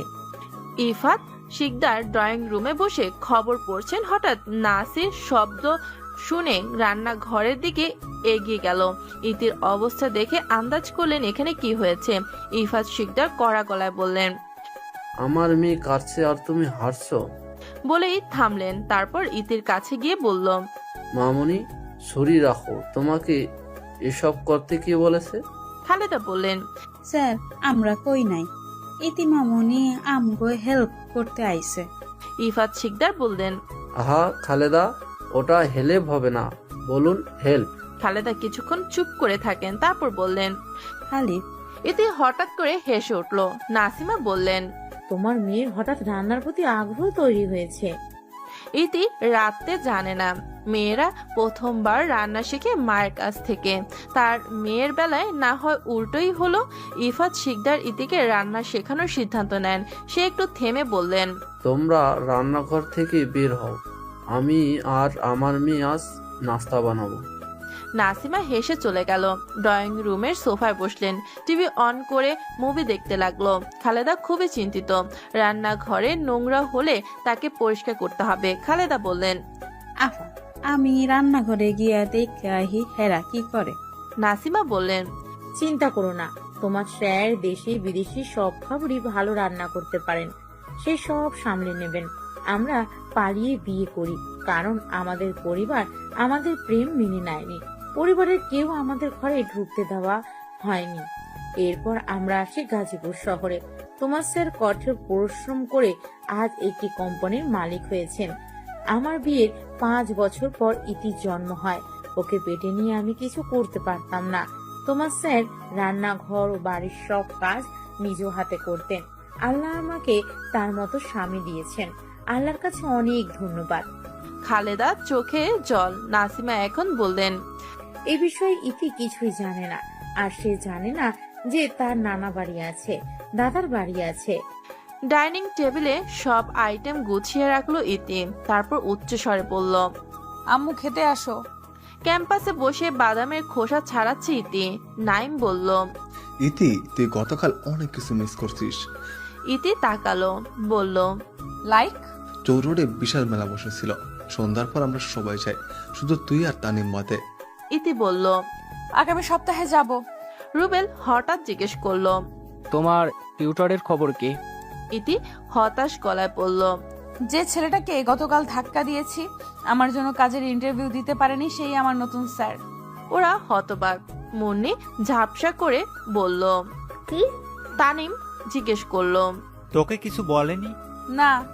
আশ্চর্য, তোর জন্য যার ক্ষতি হয়েছে কিন্তু তিনি তোকে কিছুই বলেননি। আফরু বলল, স্যার সে কি এখনো আছে নাকি পালিয়ে গেছে? হ্যাঁ আছে, চাকরি না হওয়া পর্যন্ত পড়াতে আসবেন। কলেজ থেকে বাড়ি ফেরার পথে ইতি সেসব মানুষের সাথে দেখা করলো যাদের সে কষ্ট দিয়েছে। খুব লজ্জিত এবং দুষ্টুমির জন্য ক্ষমা চাইল। মুন্নি অবাক গলায় বলল, ইতি বদলে গেছে, সে আগের মতো নেই। তুই ঠিক বলেছিস, বলল রুবেল। ইতি এগিয়ে এলে নাইম জিজ্ঞেস করলো, তুই এত বদলে গেলে কি করে? বলল ইতি, কেউ একজন চোখে আঙুল দিয়ে ভুলগুলো তুলে ধরেছে। আমরা মজা করার জন্য অনেক কিছু করে মানুষকে কষ্ট দেই, যারা এইসব ভোগে তাদের কথা ভাবি না। আব্দুল একটি রেস্টুরেন্টের সামনে গাড়ি থামালো। ইতি বন্ধুদের নিয়ে হালকা কিছু খাবার খাওয়ার জন্য ঢুকলো। আব্দুল তাদের সাথে টেবিলে বসে খাবার খেলো। ছোট্ট থেকে মেয়েটাকে বড় হতে দেখেছেন তিনি, জানেন ইতির মন খুব ভালো। দুষ্টু মেয়েটা হঠাৎ করে শান্ত হয়ে গেল। ইতি বসে বসে ফোনের দিকে তাকিয়ে আছে। মুন্নি বলল, বল তোর কি হয়েছে? ইতি জোরে নিঃশ্বাস ফেললো। তারপর কিছুক্ষণ একে অপরের মুখের দিকে তাকিয়ে থেকে সব বলল। রুবেল বলল, বাহ, সার আসতেই তোকে বদলে নিল, নিশ্চয়ই জাদু জানে। মুন্নি জিজ্ঞেস করলো, কি ধরনের জাদু? কথার জাদু। নাসিমা বেগম বাইরে খাবার পছন্দ করেন না। তিনি মনে করেন অন্যরা বাড়ির মতো যত্ন করে রান্না করেন না। তিনি ইতিকে প্রায় বাইরে খেতে নিষেধ করেন এবং ভেবে যে সেসব খাবার খাওয়া শরীরের জন্য ক্ষতিকর। আজ ইতি বাইরে ক্ষেত থেকে খেয়ে আসছে শুনে রাগান্বিত কণ্ঠে বললেন, তুমি বন্ধুদের নিয়ে বাসায় আসোনি কেন? আমি সবাইকে রান্না করে খাওয়াতাম। বাইরে খাবার শরীরের জন্য ভালো নয়, কবে বুঝবে? কিছুক্ষণ পর স্যার পড়াতে আসবেন, তাই নাসিমা বেগম বেশি চিৎকার করলেন না। ইতি বইটা দিয়ে পড়ার চেষ্টা করলো। স্যার সালাম দিয়ে রুমে প্রবেশ করলেন। ইতি নিজেকে গুটিয়ে নিল। স্যার করুণ গলায় বলল, আই এম সরি, আমি একটু দেরি করে এসেছি, রাস্তার কাজ চলছে, অন্য রাস্তা দিয়ে ঘুরে আসতে হয়েছে। ইতি মাথা নিচু করে রইল। শাওন স্যার হঠাৎ করে বললেন, আজকে আপনার একজন স্যারের সঙ্গে দেখা হয়েছিল, তিনি আমাকে বলেছেন যে আপনি তার কাছে গিয়ে ক্ষমা চেয়েছেন। শুনে ভালো লাগলো। আমরা সবাই মানুষ, আমাদের কাউকে ছোট করা উচিত না। ইতি মুগ্ধ চোখে তাকিয়ে আছে স্যারের দিকে। শাওন ইতির দিকে তাকিয়ে দেখে যে সে তার দিকে তাকিয়ে আছে। হঠাৎ করে গলাটা কর্কশ হয়ে উঠল, আঙ্গুলে তুড়ি বাজিয়ে বলল, ইতি, আপনি আমার কথা শুনেছেন? হ্যাঁ স্যার। শাওন বলল, আমার দিকে না তাকিয়ে বাইরের দিকে তাকান। জি স্যার। শাওন ভুরুকুটি করলো। আপনি তোতলা? ইতি চোখ বড় বড় করে মেলে বলল, হ্যাঁ। না, তাহলে তোতলাচ্ছেন কেন? আমি মোটো তোতলাইনি স্যার। ইতি একটু রাগ হলো। শাওন মৃদু হাসলো। এখন পড়ুন। নাসিমা বেগম খালেদাকে দিয়ে কফি পাঠান। দরজার সামনে থেকে খালেদা বললেন, স্যার আসমু? হ্যাঁ, আসুন। স্যার আপনার কফি। জি, রাখুন। খালেদা চলে গেলেন। স্যার কফির মগটা নিয়ে ঠোঁটে ছুঁয়ে অদ্ভুত শব্দ করলেন। ইতি একবার চোখ সরু করে দেখলো। ইতি তাকিয়ে আছে দেখে শাওন হাতের কফির মগটা ইতির দিকে এগিয়ে দিয়ে বলল, কি আপনি খাবেন? ইতি ঠোঁট উল্টে ফেললো। ওর রাগ লাগলো, বলল, কারোর মুখের খাবার খাই না। তাহলে বারবার তাকাবেন না, বদনজর লাগবে। ইতি রাগ ক্রমশ বাড়তে থাকে। সে বই বন্ধ করে স্যারের দিকে তাকালো। মনে মনে বলল, ইচ্ছে করছে এক ঘুষিতে 32টা দাঁত ফেলে দেই। নির্ঘাত ভালো হয়ে গেছি বলে কিছু করছি না। এক সপ্তাহ কেটে গেল। সবাই ইতির পরিবর্তন লক্ষ্য করছে। ইফাত শিকদার উচ্ছ্বসিত, ইতির শান্ত আচরণ তার পছন্দ হয়েছে। ইতি কলেজের উদ্দেশ্যে রওনা দিল। সে এখন সব সময় হাসি খুশি থাকে। মুন্নি এলো ইতির পাশে বসে বলল, কি চলছে তোর পেটে? মানে? রুবেল ইতির কপালে টোকা দিয়ে বলল, তুই এ সপ্তাহে 1000বার স্যারের নাম বলেছিস। তার প্রতিদিনের গল্প এখন আমাদের মুখস্থ। তোকে দেখে ছেলেমেয়েরা বলে দিবে তুই স্যারের প্রেমে পড়েছিস। আফরো জিজ্ঞেস করলো, তোর আর স্যারের মধ্যে কি চলছে? কিছুই চলছে না। নাইম বলল। স্যারের নাম কি ছিল? মিম বলল, শাওন আহমেদ। তোরা ভুল ভাবছিস। আমরা কি ভুল ভাবছি? স্যারের কথা বলার সময় তোর চোখে মুখে হাসি ফোটে, এগুলো কি ভুল? ইতি মর্মাহত, সে বলল, স্যারকে আমার ভালো লাগে, তার কথা শুনতে ভালো লাগে। সে কথা বলার সময় তাকিয়ে থাকতে মন চায়। আজকাল তাকে দেখতে না পেলে আমার গুজবাম্প অনুভব হয়। স্যার যখন হাসে বুকের মধ্যে ধুক ধুক করে। স্যার যতক্ষণ আমার পাশে থাকে ততক্ষণ আমার বুক ধরফর করে। রুবেল বসা থেকে উঠে দাঁড়ালো। চলে যাওয়ার সময় সে বলল, প্রেমে পাগল হয়েছে। ইতি আজ বন্ধুদের সাথে ফুচকা খেতে আসছে। এক সময় আফরু ওর ফোন খুঁজতে লাগলো। হঠাৎ করেই পাওয়া যাচ্ছে না। সে এলোমেলো কণ্ঠে বলল, আমার ফোন। এমন পরিস্থিতিতে আফরু প্রায় কেঁদেই ফেলবে। ইতি তার ব্যাগ থেকে ফোনটা বের করে বলল, সকালে ক্যাম্পাসে ফেললো এসেছিস, আর এখন খবর হলো? আফরু ফোন ধরতে চাইলো। মিম বলল, তারা প্রথমে বল কল লিস্টে হাট লিখে কার নাম্বার সেভ করছিস, ঘন্টা ঘন্টা কথা বলিস, আর মেসেজে পাসওয়ার্ড দিয়ে লক করা কেন? শ্রাবণকে? প্রশ্ন শুনে ভ্রু কুঁচকে গেল আফরুর। হতভম্ব গলায় বলল, কে শ্রাবণ? ইতি দাঁড়িয়ে ঠোঁট কামড়াচ্ছে।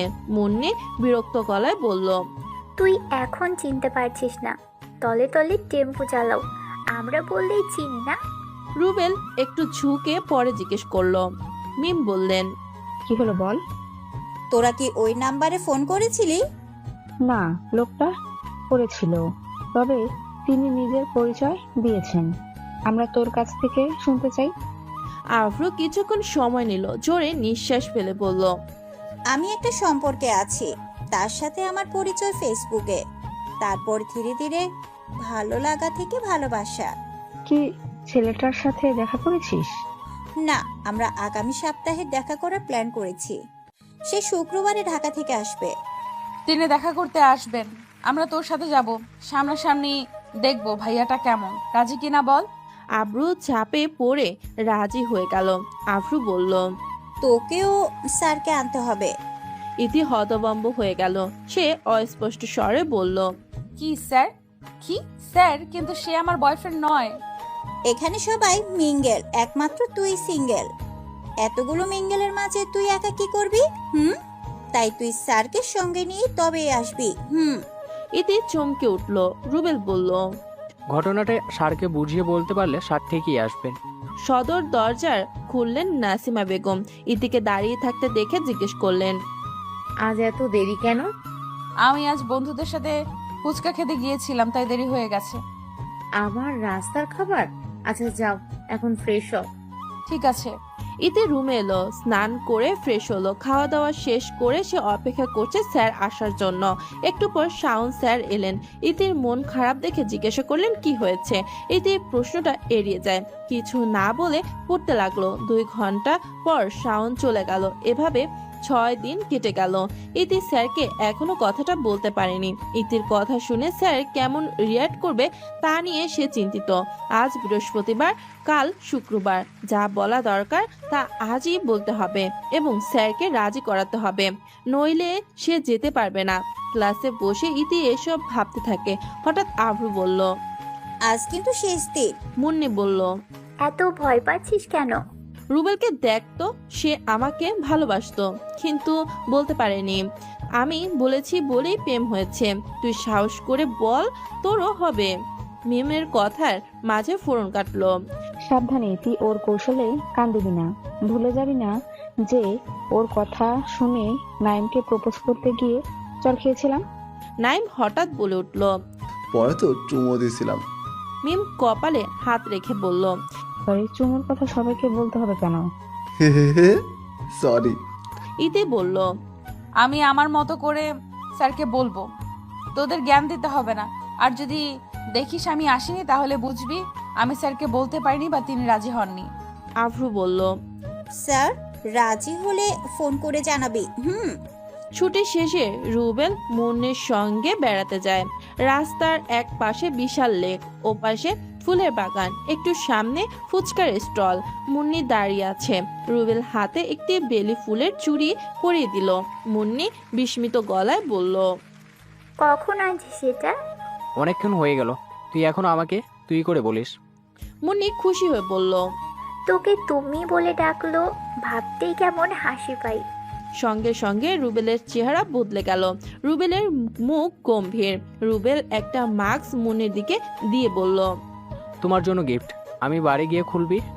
ইতি রুমে পায়চারি করছে, স্থির হয়ে বসতে পারছে না।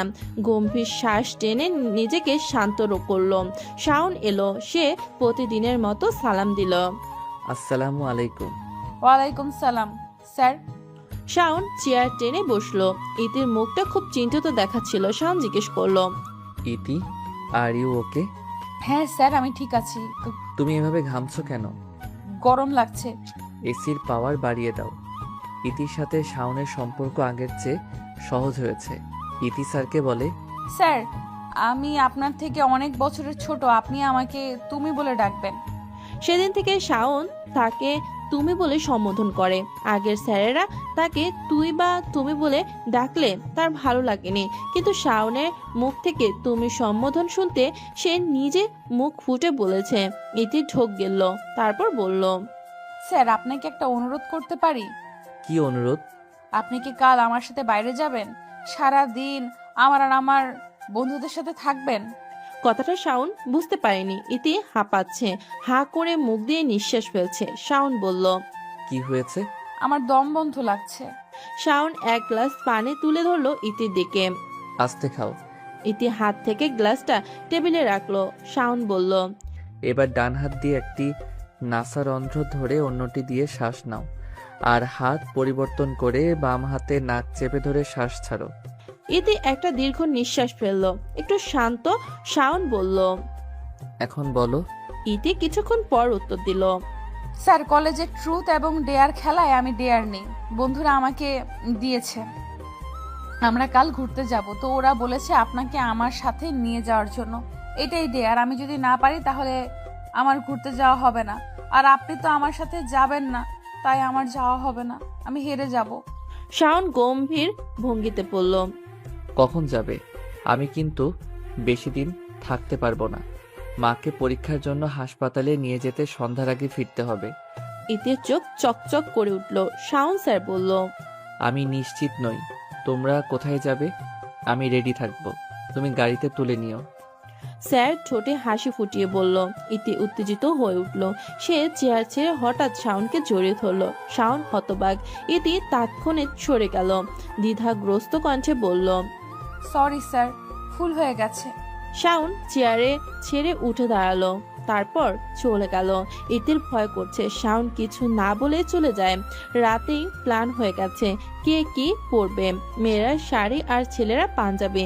ইতি ওর মায়ের একটা শাড়ি নিয়ে বসে আছে। ইউটিউবে অনেক ভিডিও দেখে শিখে নিল কিভাবে শাড়ি পরতে হয়। নাসিমা বেগম এসে শাড়ির কুচি আঁচল ঠিক করলেন। মেয়েকে শাড়িতে দেখে চোখ সরাতে পারছেন না। চোখের কোণ থেকে আঙুলের ডগায় হালকা কাজল লাগিয়ে ইতির কানের পেছনে লাগালো। তারপর বললেন, কারো নজর না লাগুক। ইতি গাড়ি থেকে নেমে গেল। দরজায় হেলান দিয়ে দাঁড়িয়ে রইল। স্যারের বাড়ির দিকে যাওয়ার চিপা গলিতে গাড়ি ঢুকতে পারে না, এই কারণে রাস্তায় দাঁড়িয়ে থাকতে হচ্ছে। ইতি স্যারকে ফোন দিল। তিনি বললেন তিনি রাস্তায় ছিলেন। ইতি মাটির দিকে তাকিয়ে আছে। শাওন বাম পাশে এসে দাঁড়ালো। সে কিছুক্ষণ তাকিয়ে থেকে বলল, শাড়ি? ইতি হাসলো, বলল, হ্যাঁ, ওরা সবাই শাড়ি পরবে। ইতি লক্ষ্য করলো স্যার আর তার জামা কাপড় একই রঙের। শাওন ইতস্তত করে বলল, আমি বুঝিনি তুমি সাদা শাড়ি পরবে। ইতি চোখ নামিয়ে নিল। তারপর দুজনে গাড়িতে উঠল। রেস্তোরাঁর পুরো টেবিল বুক করে রেখেছে শ্রাবণ। সে তার প্রেমিকার বন্ধুদের ট্রিট দেবে। শাওন লক্ষ্য করলো কারোরই মেজাজ ভালো নেই, সবার মুখে একটা উদাসীনতা। শ্রাবণ জিজ্ঞেস করলো, কি হয়েছে? আপনারা সবাই এভাবে বসে আছেন কেন? মুন্নি বিরক্ত গলায় আভ্রুর বোকামের কথা বলল। শ্রাবণ বলল, অব্র, তোমার এটা করা উচিত হয়নি। দেখো সবাই আছে, কিন্তু তোমার অন্য বন্ধু নেই। আভ্রু বলল, আমি ভেবেছিলাম এই উসিলায় হয়তো ইতি আর ওর স্যার কাছাকাছি আসবে।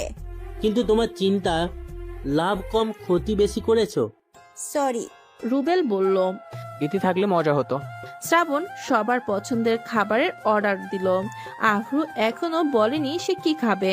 শ্রাবণ নিচু গলায় বলল, ম্যাডাম কিছু বলবেন নাকি চুপ করে থাকবেন? আমার ভালো লাগছে না।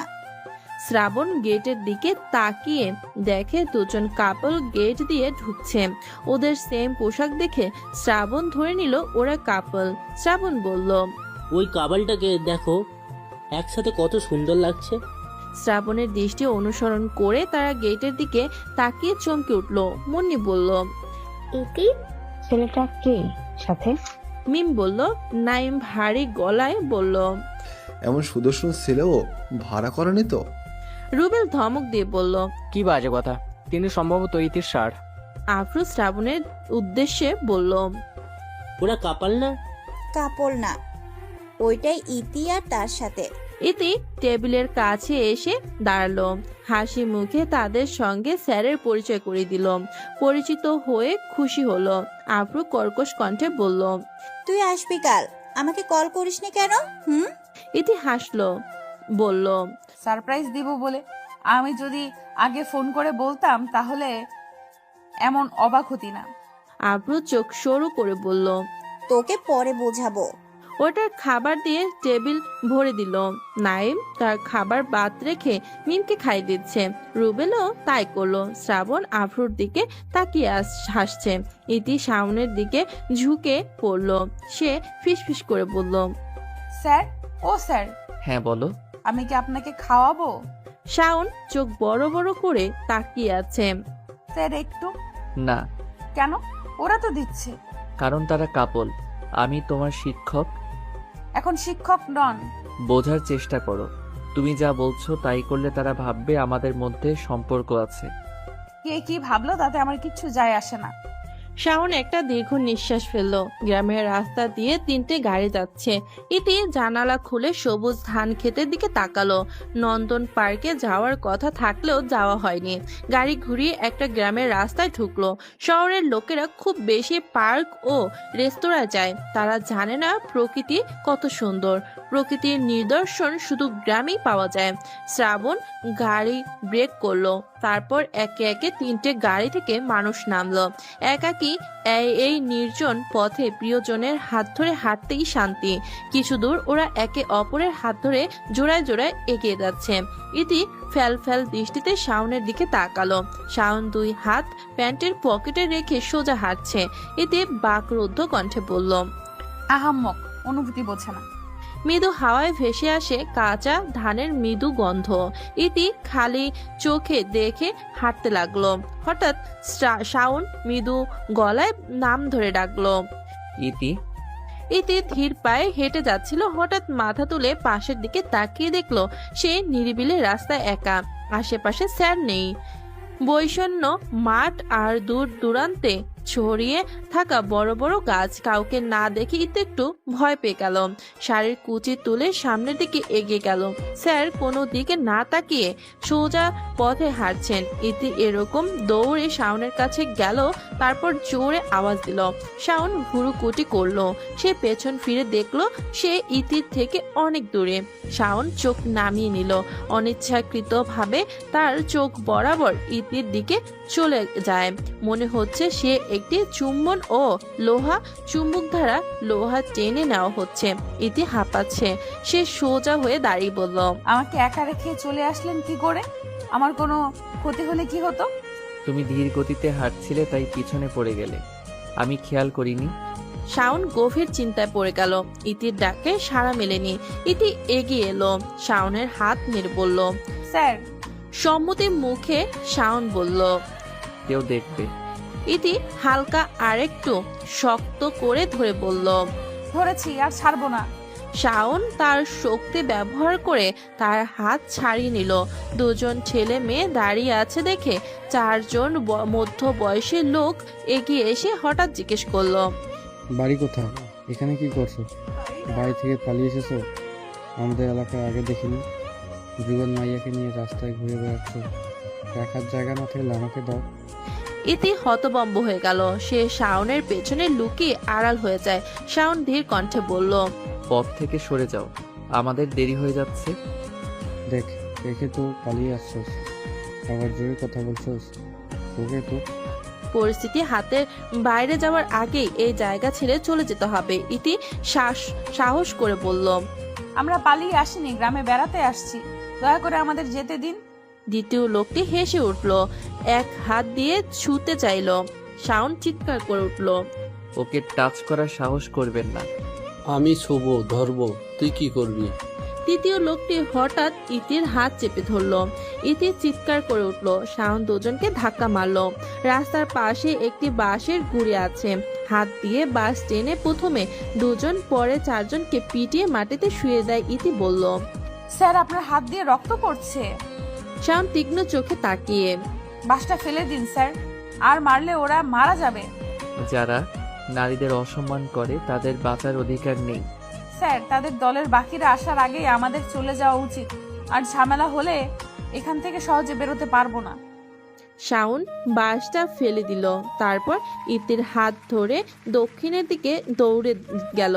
তাদের দেখে অনেক দূর 2জনেই হাঁপাচ্ছে। ইতি বলল, পানি। এখানে পানি কোথায় পাবো? আশেপাশে কোনো দোকান নেই। শাওন বুঝতে পারলো সে এখনো ইতির হাত ধরে আছে। সঙ্গে সঙ্গে হাত ছেড়ে দিয়ে ঘুরে দাঁড়ালো। একটু দূরে একটা মেলা চলেছে, সেখান থেকে গানের আওয়াজ শোনা যাচ্ছে। চলো এগিয়ে যাই, ওখানে তোমার পানি পাবো। ইতি কখনো গ্রামের মেলায় আসেনি, এসব তার কাছে নতুন। অনেক ঘুরে দেখার পর পানি পাওয়া গেল। ইতির তৃষ্ণা নিবারণ করে 2জন মেলায় ঢুকলো।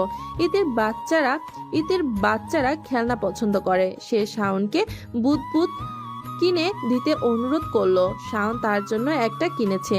ইতি এত খুশি হয়েছিল যেন সে আকাশে চাঁদ পেয়েছে। কিছুক্ষণ পর সে বুদবুদ ফুঁকছে। শাওন মৃদু হেসে বিড়বিড় করে বলল, বাচ্চা মেয়ে। ইতি জোরে হেসে উঠল। কিছুক্ষণ পর তাদের দেখা মিলল। তারা মেলায় ঘুরে এখন বেরিয়েছে। রুবেল এগিয়ে এসে বলল, চল যাই, শীঘ্রই সন্ধ্যা হবে। ইতি দুটো পাখি পালে। সারা দিন ওর বারান্দায় তাদের সামনে এসে দাঁড়ালে তারা খাঁচায় হইচই শুরু করে। মনে হয় পুরো একটা দিনের সব অভিযোগই বক্তব্য। তাদের খাবার দেখলো, সবকিছু দিয়েছেন নাসিমা বেগম। এতে রুমে এসে ফোন হাতে নিল।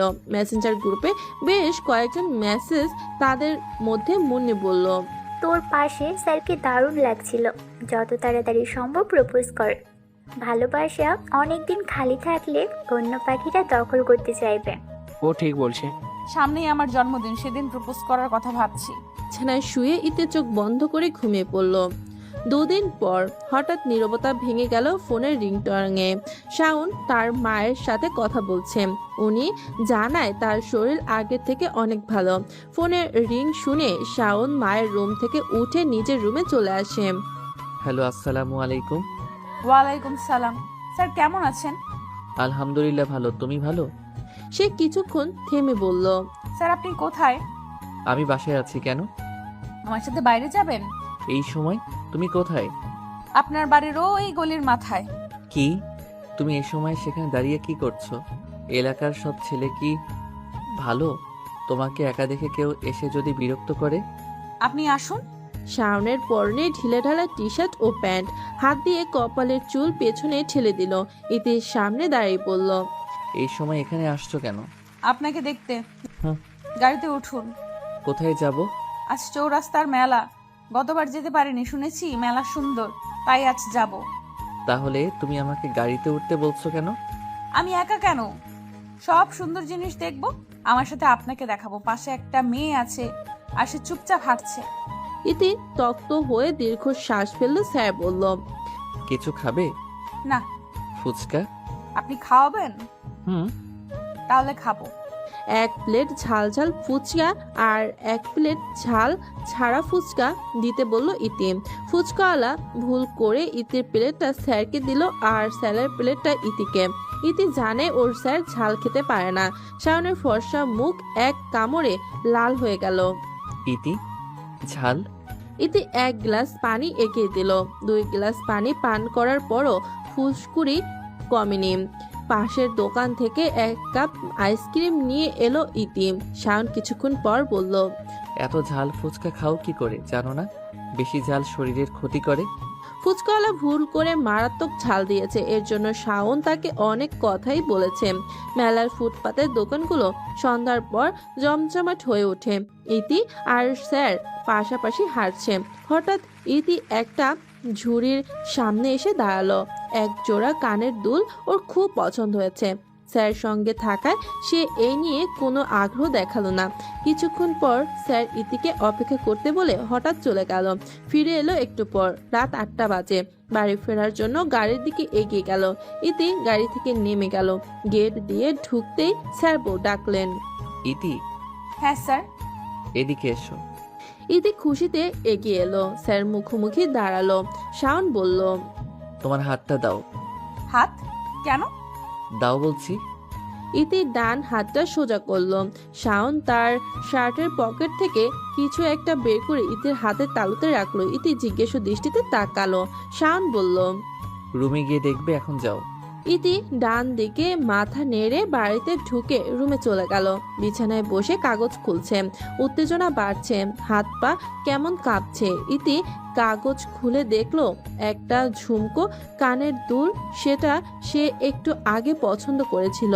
ইতির লজ্জা পেল, বিড়বিড় করে বলল, স্যার আমাকে লক্ষ্য করেছিল? সকাল 11টা। 21শে ডিসেম্বরে একমাত্র মেয়ের জন্মদিন। প্রতি বছর বড় করে আয়োজন করে ইফাত শিকদার। এ বছর তিনি ব্যাপক আয়োজন ঘরে সাজিয়েছেন। সন্ধ্যায় পার্টি। ইতি ধীরে ধীরে রেডি হবে। বাড়ি অতিথিতে ভরে গেছে। সবাই অপেক্ষা করছে ইতি কেক কাটার মুহূর্তে। হাতে ছুরি নিয়ে দরজার দিকে তাকিয়ে আছে ইতি। স্যার এখনো আসেনি, যে কারণে কেক কাটছে না। ও কত অনুরোধ করেছে, তবুও এখনো আসছে না কেন? ইফাত শিকদার ও নাসিমা বেগম দুজনেই তাকে আমন্ত্রণ করেছিল, তাহলে আসছে না কেন? মুন্নি বলল, স্যার বোধহয় আসবেন না, তুই কেক কাট। ইতি একবার চোখ মেলে মুন্নির মুখের দিকে তাকালো, তারপর ছুটে রুমে চলে গেল। দুদিন কেটে গেল, স্যারের খোঁজ নেই, ফোন বন্ধ, পড়াতে আসছে না। ইতির মন ছটফট করছে। আব্দুল চাচাকে নিয়ে স্যারের বাড়ি গলির মাথায় আসলো। গাড়ি থেকে নেমে হাঁটতে লাগলো। সে শাওনের বাসা চিনে না। আশেপাশে মানুষকে জিজ্ঞেস করে বাড়িটা দেখলো। কয়েকবার কলিং বেল বাজানোর পরও কোনো শব্দ নেই। উপর থেকে বাড়িওয়ালা আসতেন। তার কাছ থেকে জানা যায় স্যার আজ 2 দিন ধরে হাসপাতালে আছেন। তার মায়ের অপারেশন হচ্ছে, হয়তো সেই কারণেই ফোন বন্ধ। গাড়ির কাছে ফিরে এলো। পরের দিন সকালে শাওন ফোন করলো। বাড়িতে আসার পর বাড়িওয়ালা তাকে ইতির কথা জানায়। ইতির ঘুম ছুটে গেল, উদ্গিন্ন কণ্ঠে বলল, স্যার আপনি ঠিক আছেন? হ্যাঁ আলহামদুলিল্লাহ। সরি, আমি তোমার কথা রাখতে পারিনি। মায়ের শরীরটা হঠাৎ এত খারাপ হয়ে গেল যে কিছুই বুঝতে পারলাম না। হাসপাতালে ছুটতে ছুটতে 3 দিন কিভাবে কেটে গেল বুঝতেই পারছি না। তোমাদের ফোন করে বলবো আমি সেই পরিস্থিতিতে ছিলাম না। আর শুনলাম তুমি গতকাল বাসায় আসছিলে। অনেক দিন হলো আপনাকে দেখি না, দেখবো, দেখা করব। ইতি আয়নার সামনে দাঁড়িয়ে আছে। বেশ কয়েকবার শাড়ি পরার পর সে এখন শাড়ি পরতে পারদর্শী। শাড়ি পরলে মেয়েদের হালকা সাজতে হয়, হালকা সাজে খুব সুন্দর দেখায়। এটা হয়তো অনেকেই জানে না। ইতি চোখে কাজল দিল, তারপর কিছু চুড়ি পরে নিল, কপালে ছোট্ট একটা কালো টিপ দিল। স্যারকে জায়গার ঠিকানা পাঠিয়ে দিয়ে ইতি বাসা থেকে বের হলো। আজকাল যখন ইতি স্যারের সাথে দেখা করতে যায় তো প্রথমে যে কথাটি মাথায় আসে তা হলো শাড়ি পরার। দেখি না হাওয়ায় খোলা চুলগুলো চোখ মুখে উড়ে আসছে। এক হাতে চুল সরিয়ে ইতি সামনের দিকে তাকালো। শাওন তার দিকে এগিয়ে আসছে। কালো টি শার্ট পরা তাকে খুব সুন্দর লাগছে। ইতি অপলক চোখে তাকিয়ে আছে। শাওন এসে তার সামনে দাঁড়ালো। ইতির ধ্যান ভেঙে গেল। শাওন মৃদু গলায় বলল, তুমি শাড়ি পরেছো? আম্মু আমাকে পরার জন্য শাড়ি দিয়েছে। আচ্ছা, আমাকে আসতে বললে কেন? এই কয়দিন ঠিক মতো পড়েছো তো? হতবম্ব মুখে বলল ইতি। আমি এখানে পড়াশোনার কথা বলতে আসিনি। তাহলে কিসের জন্য আসছো? ইতি জোরে নিঃশ্বাস ফেললো। চারপাশে তাকিয়ে দেখলো কোনো মানুষ নেই। ইতি হঠাৎ হাঁটু গেড়ে বসে শাওনের পা চেপে ধরলো। কি করছো? পা ছাড়ো। স্যার আমাকে বিয়ে করুন। বিশ্বাস করুন আমি আগের মতো নেই, বদলে গেছি শুধু আপনার জন্য। আমি আপনাকে ছাড়া এক মুহূর্তও থাকতে পারি না। আমি বিয়েতে রাজি, চলুন বিয়ে করি। শাওন অবাক হয়ে তাকিয়ে আছে। ইতি হঠাৎ তার দিকে তাকিয়ে বলল, স্যার আই লাভ ইউ।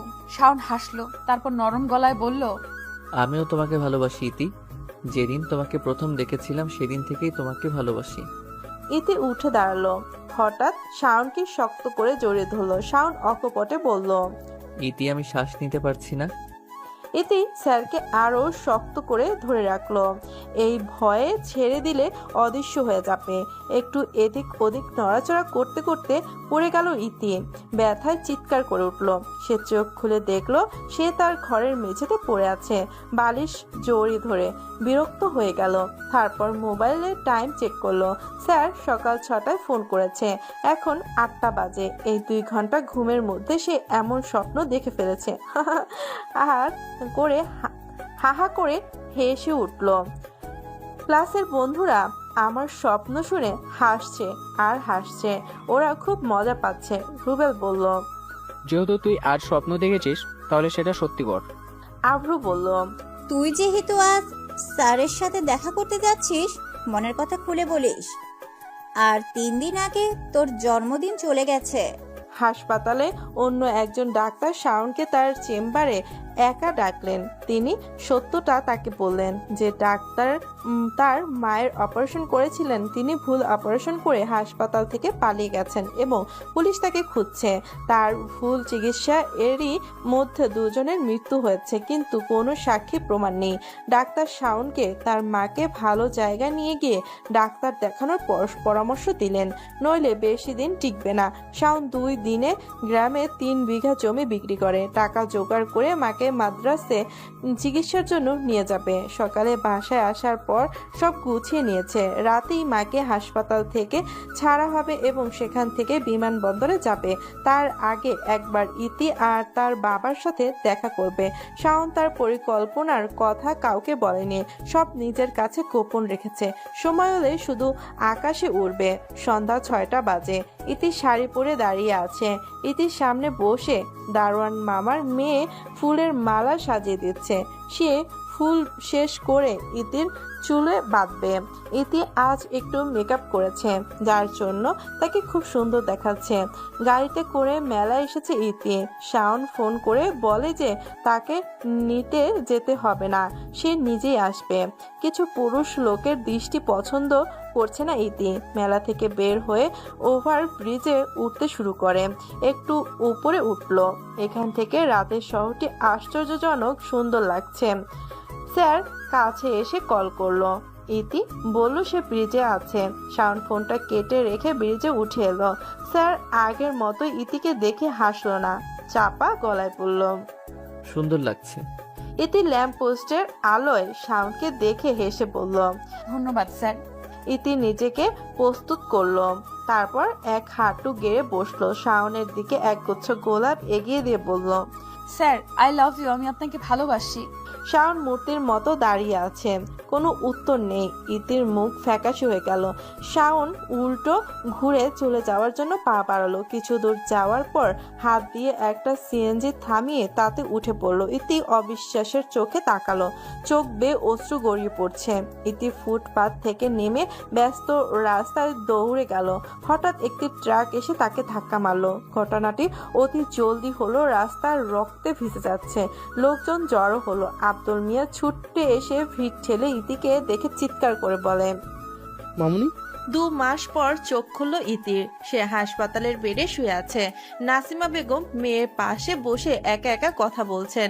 তার বিশ্বাস ছিল ইতি তার কথা শুনে। ইতিকে কোমা থেকে ফিরে আসতে দেখেননি। ইতি আস্তে করে বলল, আম্মু। নাসিমা নার্সকে বললেন, আমার মেয়ের জ্ঞান ফিরেছে, অবিলম্বে ডাক্তারকে জানান। ডাক্তার এলেন। ইতির চেক আপ করে বললেন, ইতি এখন সুস্থ। ওর কামব্যাক সত্যি অপ্রত্যাশিত। চমৎকার না হলেও এমন হয় না।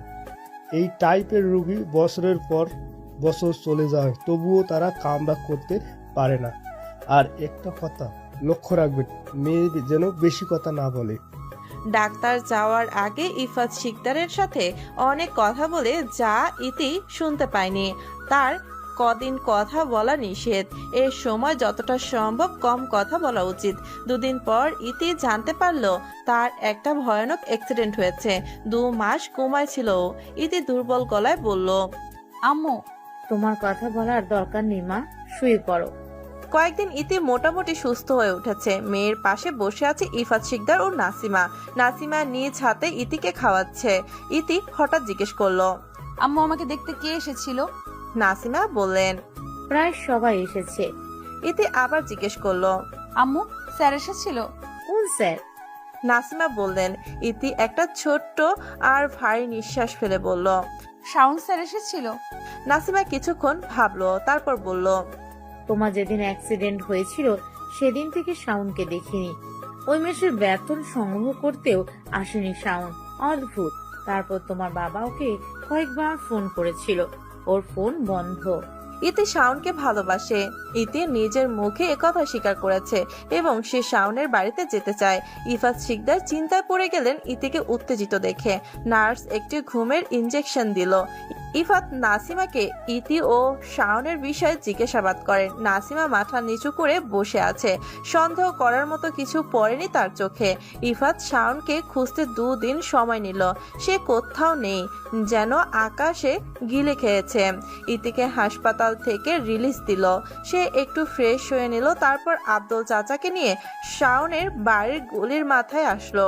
বাড়িতে তালা ঝুলছে। বাড়িওয়ালা জানায় 2.5 মাস আগে বাড়ি ছেড়ে চলে গেছে। কোথায় যাবে কিছু বলে যায়নি। ইতি স্তব্ধ হয়ে গেল। পায়ে পায়ে হেঁটে গাড়ির কাছে এলো।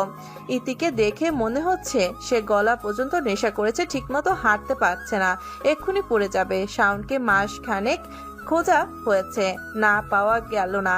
ইতি হঠাৎ ঘুমের মধ্যে স্যার বলে চিৎকার করে উঠল।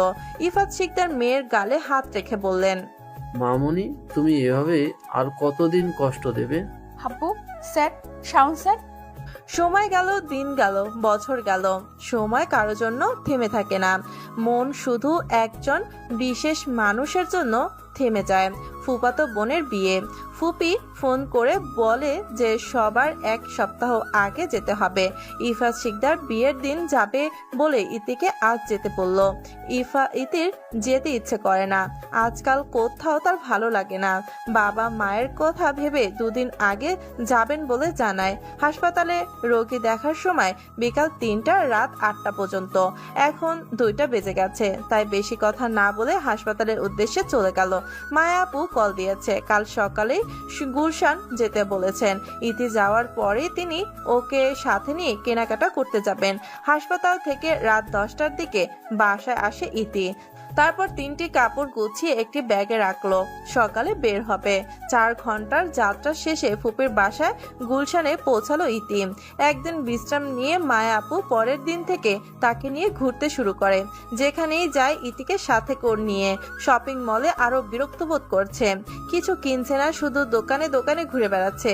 ইতি পছন্দ অনুযায়ী বিয়ের পোশাক কেনা হয়েছে। বিয়ে বাড়িতে মানুষ মজা করছে। তাদের চিৎকার ইতি রাতে ঠিকমতো ঘুমাতে পারেনি, মাথা ব্যথা করলো। ফুপি চা বানিয়ে নিয়ে এলো। এটা না। কি ফুপু? তোমার জন্য চা বানালাম। আমি বুঝি এখানে থাকতে তোমার কষ্ট হচ্ছে? ইতির কথা বলো না, চুপ করে রইল। মায়া আপুর বিয়ে ও বিদায় সবকিছুর মধ্যে সবার আগে ছিল ইতি। এখন রাত 1টা বাজে। কাল সকালে গাজীপুর ফিরবে। রাস্তায় প্রচুর জ্যাম। কোনা বাড়ি যেতে 5 ঘন্টা লাগলো। ইতি আব্দুল মিয়াকে গাড়ি থামাতে বলল। চাচা, গাড়ি থামান। আব্দুল মিয়া থামিয়ে জিজ্ঞেস করলো, কি হয়েছে মামুনি? এক তরুণী রাস্তার পাশে বসে কাঁদছে। ইতি গাড়ি থেকে নেমে মেয়েটির কাছে গিয়ে বসলো, তার সাথে কথা বলল। মেয়েটি এক চাচার হাত ধরে এখানে এসেছিল। ওই চাচা তাকে এখানে বসিয়ে গেল, আর আসেনি। ইতি বুঝলো এই মেয়েটা মেয়ে ধরার হাত থেকে রক্ষা পেয়েছে। ছোট হলেও তার বাড়ির ঠিকানা জানে। ইতি তার বাড়ির ঠিকানা জানতে চাইলো। স্কুলের পোশাক পরে বোধহয় স্কুলে থেকে এনেছে। ইতি প্রথমে তাকে কিছু খেতে দিল, তারপর তার নাম পরিচয় জিজ্ঞেস করলো। ছোট্ট তরুণী বলল, আমার নাম আফরোজা ইতি। ইতি ভুরুকুটি করলো, তারপর বলল, আমার নামও ইতি। তাহলে তো আমরা মিতা হলাম। আফরোজা ইতি জিজ্ঞেস করলো, আন্টি, মিতা কি? যখন কারোর নাম অন্যের নামের সাথে মিলে যায়, তারা মিতা হয়ে যায়। তুমি কি আমার বন্ধু? আব্দুল আফরোজা ইতির বাসার ঠিকানায় গাড়ি থামায়। বাচ্চা মেয়েকে নিয়ে গাড়ি থেকে নেমে পড়লো ইতি। দারোয়ান তাদের ভেতরে ঢুকতে দিল। বেল টেপার পর একজন ভদ্র মহিলা দরজা খুললেন। অশ্রুসিক্ত হয়ে তাকিয়ে আছেন। আফরোজা ইতিকে দেখেই তাকে জোরে ধরে কেঁদে ফেলল। দীর্ঘ 3 ঘন্টা ধরে তাকে খুঁজছেন তারা। ইতি বিস্তারিত জানালো। লুৎফুন্নাহার আন্তরিকতা দেখালো, খাবারের ব্যবস্থা করতে চেয়েছিল। ইতি কিছু খাবে না, মানা করে। ইতি চলে যেতে উদ্গ্রীব হলো। আফরোজা ইতি তাকে তার স্কুলে আসার দাবি জানায়। লুৎফুন্নাহার তাকে আবার আসার আমন্ত্রণ জানান। ইতি কথা দিল সে আবার আসবে। চলে যাওয়ার পর লুৎফুন্নাহার মাথায় হাত রেখে হায় হায় করলেন। এত কথা বলল, কিন্তু মেয়েটির নাম জিজ্ঞেস করতে ভুলে গেল। আফরোজা ইতিকে জিজ্ঞেস করলে সে বলতে পারে না, সে ভুলে গেছে। শুধু মিতা টুকু মনে আছে। সপ্তাহ 2-1 পরে লুৎফুন্নাহার ফোন করে বললেন, আজ ইতির জন্মদিন, আর সে জন্মদিনে তার মিতাকে চায়। আমার নাতনি কিছুদিনের মধ্যেই তোমার প্রতি খুব আসক্ত হয়ে পড়েছে মা। সারা দিন তোমার কথাই বলে। তুমি আজ আসবে কিন্তু মা। ইতি আজ ফিরি, এর জন্য সে যাবে বলে জানিয়ে দিল। মুন্নির সাথে কথা বলে জেনে নিল বাচ্চাদের কি পছন্দ। তারপর শপিং মল থেকে কিছু উপহার কিনলো। ইতি আজকাল প্রায় শাড়ি পরে, আজ নাসিমার সাদা শাড়ি পরল। আফরোজা ইতির বাবার ফ্ল্যাটে বেশ সুন্দর করে সাজিয়েছেন। লোকে ভাড়া ফ্ল্যাট। এদিকে হঠাৎ আফরোজা ইতি দৌড়ে এসে তাকে জড়িয়ে ধরে বলল, তুমি আসছো মিতা? আমি জানতাম তুমি আসবে। ইতি মৃদু স্বরে বলল, আমাকে তুমি ডাকছো, আমি আসবো না কেমন করে হয়? শুভ জন্মদিন। ইতির বাবা দূর থেকে দেখছিলেন, তিনি এগিয়ে এসে বললেন, আসসালামু আলাইকুম, আপনি ইতির বিশেষ অতিথি। ওর মুখে আপনার কথা অনেক শুনেছি। লোকটার গলা শুনে ইতি থমকে গেল। এই কণ্ঠ তার খুব পরিচিত। তার শরীর কাঁপতে লাগলো। তারপর উঠে দাঁড়ালো। আফরোজা ইতির বাবার দিকে মুখ করে দাঁড়িয়ে গেল সে। ইতি ক্ষীণ স্বরে বলল, স্যার। ইতি হঠাৎ চলে গেল। ছোট্ট মেয়েটার মন খারাপ হবে ভেবে অনুষ্ঠান শেষ করে বাড়ি ফিরে আসে ইতি। সে এখনো বিশ্বাস করতে পারছে না যে স্যার বিবাহিত এবং একটি মেয়েও আছে। বাসায় এসে দরজা বন্ধ করে ফুপিয়ে কেঁদে উঠল। সকাল সকাল জানালা দিয়ে শীতল বাতাস আর মিটমিট করে মিষ্টি রোদ এলো। ইতি জানালার সামনে দাঁড়িয়ে একটা দীর্ঘ নিঃশ্বাস ছেড়ে বুকটা হালকা করে নেয়। আগের থেকে এখন একটু ভালো লাগছে।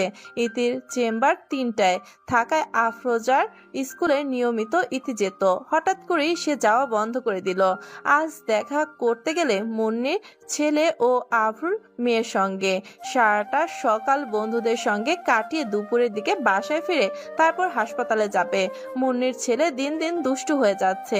জোর করে আফরুর মেয়ের কাছ থেকে খেলনা ছিনিয়ে নেয়। তারপর মেয়েটি কাঁদে। কখনো কখনো দুটির খুব মিল হয়।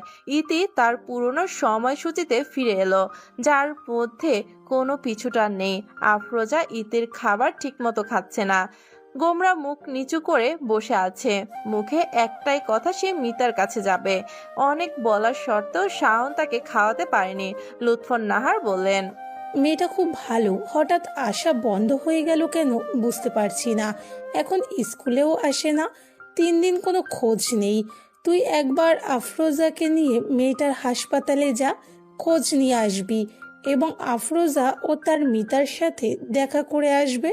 শাওন ঢোক গিলল। সে আবার ইতির সামনে দাঁড়াবে কি করে? মাথা কাজ করছে না। এই সময় লুৎফর নাহার বললেন, এই মেয়েকে আগে থেকে চিনিস? শাওন তাকালো, উত্তর দিল না। লুৎফর নাহার আবার বললেন, তোর মানি ব্যাগে মেয়েটির ছবি আছে। আজ তোর মানি ব্যাগে তার ছবি দেখলাম। এটা কি সেই মেয়ে যার জন্য কখনো বিয়ে করবি না বলে শপথ করেছিলি? শাওন চুপ করে আছে। থামলেন লুৎফর নাহার। তিনি বললেন, মেয়েটির নাম ইতি বলে আফরোজার নামও তুই ইতি রেখেছিস।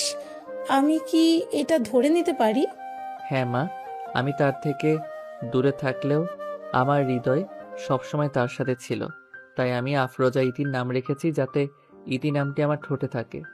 শাওন তাকালো, তারপর আবার বলল, হাসপাতালের নাম বলো, আফরোজাকে নিয়ে যাব। শাওন হাসপাতালে এসেছে, কোনো সিরিয়াল নাম্বার নেই। এই কারণে তাকে চেম্বারে ঢুকতে দেওয়া হয়নি। দেখা করতে এসেছে, তাই তাকে বিশ্রামের কক্ষে বসতে দেওয়া হলো। শাওন আর্জেন্ট দেখা করতে চেয়েছিলেন। নার্স বলল, ম্যাম একটু পর 30 মিনিটের বিশ্রাম নেবেন, তখন কথা বলতে সুবিধা হবে। এখন তিনি রোগী দেখার জন্য ঠিকমতো সময় দিতে পারবেন না।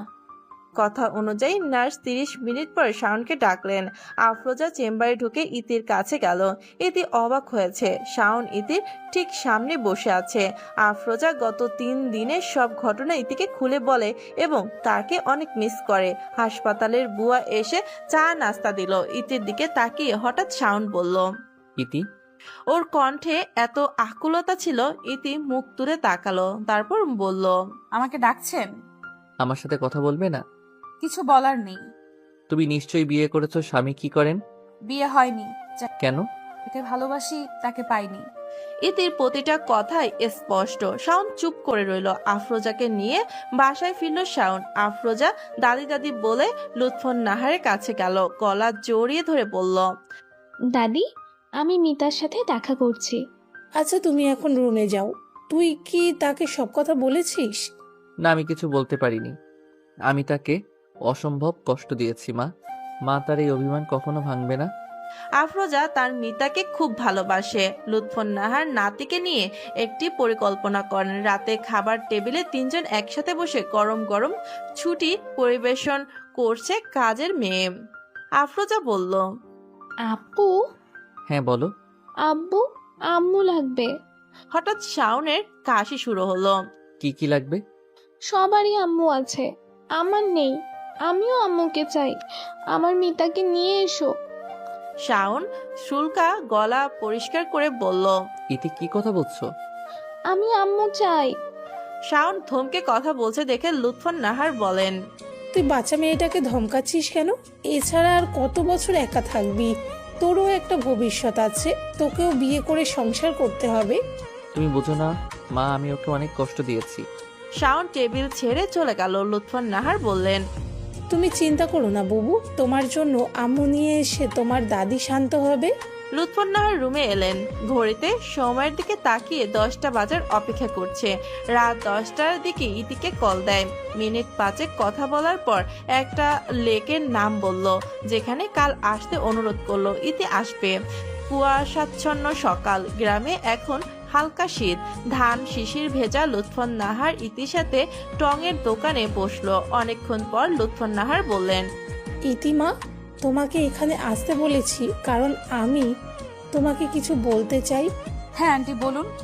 লুৎফর নাহার বললেন, আমার শাওন খুব চাপা স্বভাবের, কখনো মুখ ফুটে কিছু চায়নি। আমার 2টি সন্তান, প্রথমটি একটি কন্যা, সে আর এই পৃথিবীতে বেঁচে নেই। শাওন তার চেয়ে 4 বছরের ছোট ছিল। সে তার বড় বোনকে ভালোবাসতো। সে হঠাৎ তার বিয়ের রাতে পালিয়ে যায়। আমার স্বামী তার অনুপস্থিতির কারণে ব্রেন স্ট্রোকে মারা গেছে। এরপর আর আমরা ওই মেয়ের সাথে যোগাযোগ করিনি। ধীরে ধীরে আমিও অসুস্থ হতে লাগলাম। গ্রামের ক্ষেত, ফার্ম, স্বামীর পেনশনের টাকায় সংসার চলত। শাওন ভালো ছাত্র ছিল, তাই শহরের একটি কলেজে চান্স পাই। আমরা গ্রাম থেকে শহরে আসি। লেখাপড়ার পাশাপাশি ছেলেটি টিউশনি করে স্নাতক শেষ করেছে। দুর্ভাগ্যবশত একা মা হওয়ার কারণে আমি এখানে অবদান রাখতে পারিনি। এমনি স্নাতক শেষ করার পরে চাকরি পাওয়াটা ছিল বিদ্রূপের বিষয়। তারপরও সে কয়েকটা টিউশনি করেছে। এতক্ষণে আমি প্রায় মরি অবস্থা। জানি না কত রাত সে আমার সাথে হাসপাতালে ছিল, যদিও কখনো বিরক্ত হয়নি।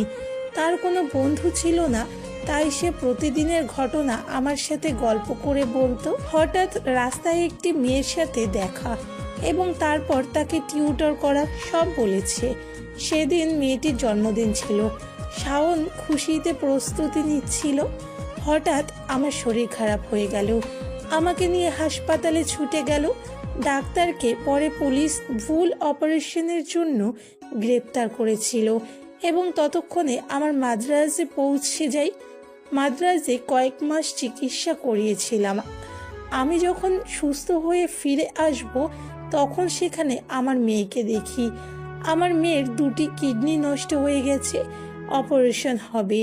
আমাকে ও শাওনকে দেখে সে অনেক কেঁদেছিল, বলে, আল্লাহ আমাকে এত কষ্ট দিয়েছেন, আমি তোমাকে কষ্ট দিয়েছি, তোমার নাক ডুবিয়েছি, তাই আমাকে ক্ষমা করে দিও। শিলা শাওনকে বলল, ভাই আমার মেয়েকে দেখিস। তার স্বামী তাকে হাসপাতালে রেখে যায় আর ফিরে আসেনি। আমার ছোট নাতনি আফরোজা হাসপাতালের বারান্দায় এক শ্রমিকের কোলে ঘুমাচ্ছিল। ওর তখন 2 বছর।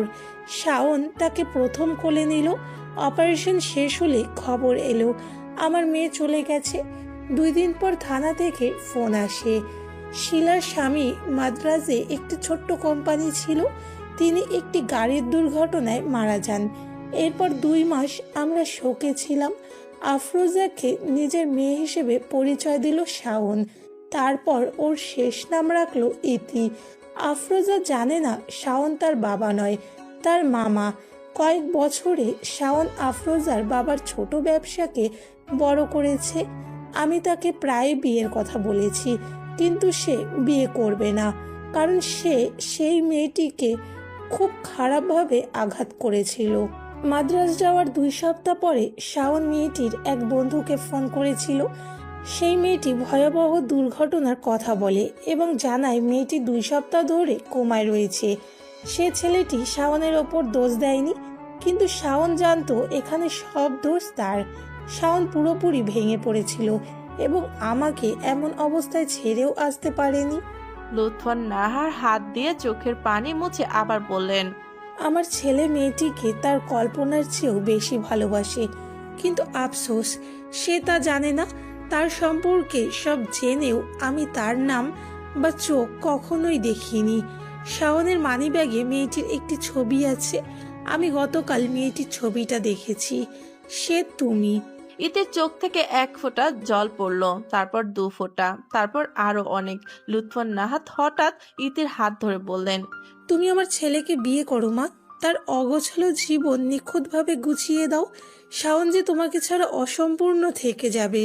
সন্ধ্যা 6টা বাজে। ইতি ব্রিজের উপর দাঁড়িয়ে আছে। কিছুক্ষণ পর শাওন এলো। ইতিকে দেখে সে একটু অবাক হলো। শাওন বলল, ইতি। ইতি শাওনের দিকে তাকালো না, সূক্ষ্ম গলায় বলল, বলুন স্যার। আমি আর তোমার স্যার নই। চিরদিন থাকবেন। শাওন কথা খুঁজলো, বলল, প্রতিদিন এখানে আসো? হ্যাঁ, পুরনো স্মৃতি আলিঙ্গনে আবদ্ধ করি। ব্যথা করে না? সব কষ্ট একে একে সুখের কাছে বিলিয়ে দিতে হয়। হাইওয়ের রোড হর হামেশাই বাসছে, বাতাস ঠান্ডা। ইতি গম্ভীর ভঙ্গিতে সামনের দিকে তাকায়। সে একবারও শাওনের দিকে তাকায়নি। হঠাৎ কণ্ঠ তুলল ইতি, স্যার। বলো। আমাকে বিয়ে করবেন? কি? চমকে উঠল শাওন। ইতি ঘুরে দাঁড়ালো, শাওনের দিকে তাকিয়ে বলল, চলুন বিয়ে করি। এটা সম্ভব না ইতি, আমার একটা মেয়ে আছে। আপনার বলে কিছু নেই স্যার। এখন থেকে আপনার যা আছে সবই আমার। আফরোজা আমারও। শাওন 2 আঙুল দিয়ে নাকের মাঝখানে রাখলো, চোখ বন্ধ করে ভাবছে। ইতি হঠাৎ তাকে জড়িয়ে ধরলো। হতভম্ব হয়ে গেল শাওন। 1 সপ্তাহ পর খুব ধুমধাম করে বিয়ে করলো ইতি আর শাওন। আফরোজা ছুটতে এসে শাওন আর ইতির মাঝখানে বসে খুশি মনে বলল, আজ আব্বু আর আম্মুকে একসাথে পেলাম। আজ থেকে আমি আমার আব্বু আম্মুর কাছে থাকবো। লুৎফর নাহার রুমে এলেন। আফরোজাকে বললেন, আজ না বুবু, আর একদিন থাকবে। আজ তুমি দাদির বিছানায় যাও। দাদি, আজ নয় কেন? লুৎফর নাহারের দিকে অসহায় দৃষ্টিতে তাকিয়ে আছে আফরোজা। তিনি এখন এই ছোট্ট মেয়েকে কি করে বোঝাবেন আজকে কেন নয়। লুৎফর নাহার আফরোজাকে উলুব্ধ করে রুম থেকে নিয়ে যায়। ইতি বিছানা থেকে নামলো, তারপর আয়নার সামনে দাঁড়িয়ে নিজের দিকে তাকালো। প্রতিটা মেয়ের স্বপ্ন একদিন বউ হওয়া। শাওন এগিয়ে গেল, পেছন থেকে ইতিকে জোরে ধরে বলল, কি দেখছো? আমাকে? খুব ভোরে ঘুম থেকে উঠলো ইতি। লুৎফর নাহারকে রান্নার সাহায্য করছে সে। আফরোজা এগিয়ে এলো, ইতির হাত ধরে টেনে নিয়ে বলল, আমি খাবো। ইতি আফরোজাকে পরোটা মাংসের ঝোল মাখিয়ে খাওয়াচ্ছে। হঠাৎ শাওন ডেকে উঠল। ইতি? আফরোজা বলল, জি আব্বু। ইতি বলল, হ্যাঁ। 2 হাতে 2টি শার্ট নিয়ে শাওন অবাক হয়ে তাকিয়ে আছে। লুৎফর নাহার হাসতে হাসতে চেয়ার টেনে বসলেন, তারপর হাসি মুখে বললেন, কাকে ডাক দিচ্ছ বাবা? শাওন ঠোঁট চেপে বলল, কাউকে না। ইতি কিছুক্ষণ পর রুমে এলো। শাওন আজ যে পোশাকটি পরবে তা বেছে দিল। গম্ভীর ভাব নিয়ে এগিয়ে এলো শাওন। পেছন থেকে ইতিকে জড়িয়ে ধরে ওর কানের কাছে ঠোঁট রেখে ফিসফিস করে বলল, ভালোবাসি বউ। 6 মাস পর শাওন অফিস থেকে বাসায় এসেছে। শাওনের মুখে মিষ্টি গুজে দেন লুৎফর নাহার। শাওন কথা বলতে পারছে না। আফরোজা বলল, তাড়াতাড়ি খাও আব্বু, তারপর আমরা মিষ্টিটাও খেতে হবে। শাওন মিষ্টিটা শেষ করে জিজ্ঞাসা করলো, আজ এত মিষ্টি কেন? লুৎফর নাহার শাওনের মাথায় হাত বুলিয়ে বললেন, তুমি বাবা হতে যাচ্ছ, আমি দাদি। আফরোজা বলল, আর আমি বড় আপু। শাওনের চোখ বড় হয়ে গেল। জিজ্ঞাসা করলো, ইতি কোথায়? আব্বু আম্মু ঘরে। শাওন রুমে এলো, ইতিকে জোরে ধরে কপালে চুমু দিল, তারপর হঠাৎ কোলে তুলে নিল। শাওন প্রফুল্লত ভাবে বলল, আমি আজ ভীষণ খুশি এবং তুমি আমাকে সুখ দিয়েছো। ইতি লজ্জা লাল হয়ে গেল। সে শাওনের বুকে মুখ লুকিয়ে দুর্বল গলায় বলল, আপনাকে একটা কথা বলবো? একটা বা যত খুশি বলো, আমি সব শুনবো। ইতি শাওনের গলা জোরে ধরে ঠোঁটে কানের লতিতে স্পর্শ করে ফিসফিস করে বলল, sir, I love you. Shaon ইতিকে বিছানায় বসিয়ে দিল, তারপর তার পেটে হাত রেখে আস্তে করে বলল, ভালোবাসি। আমিও।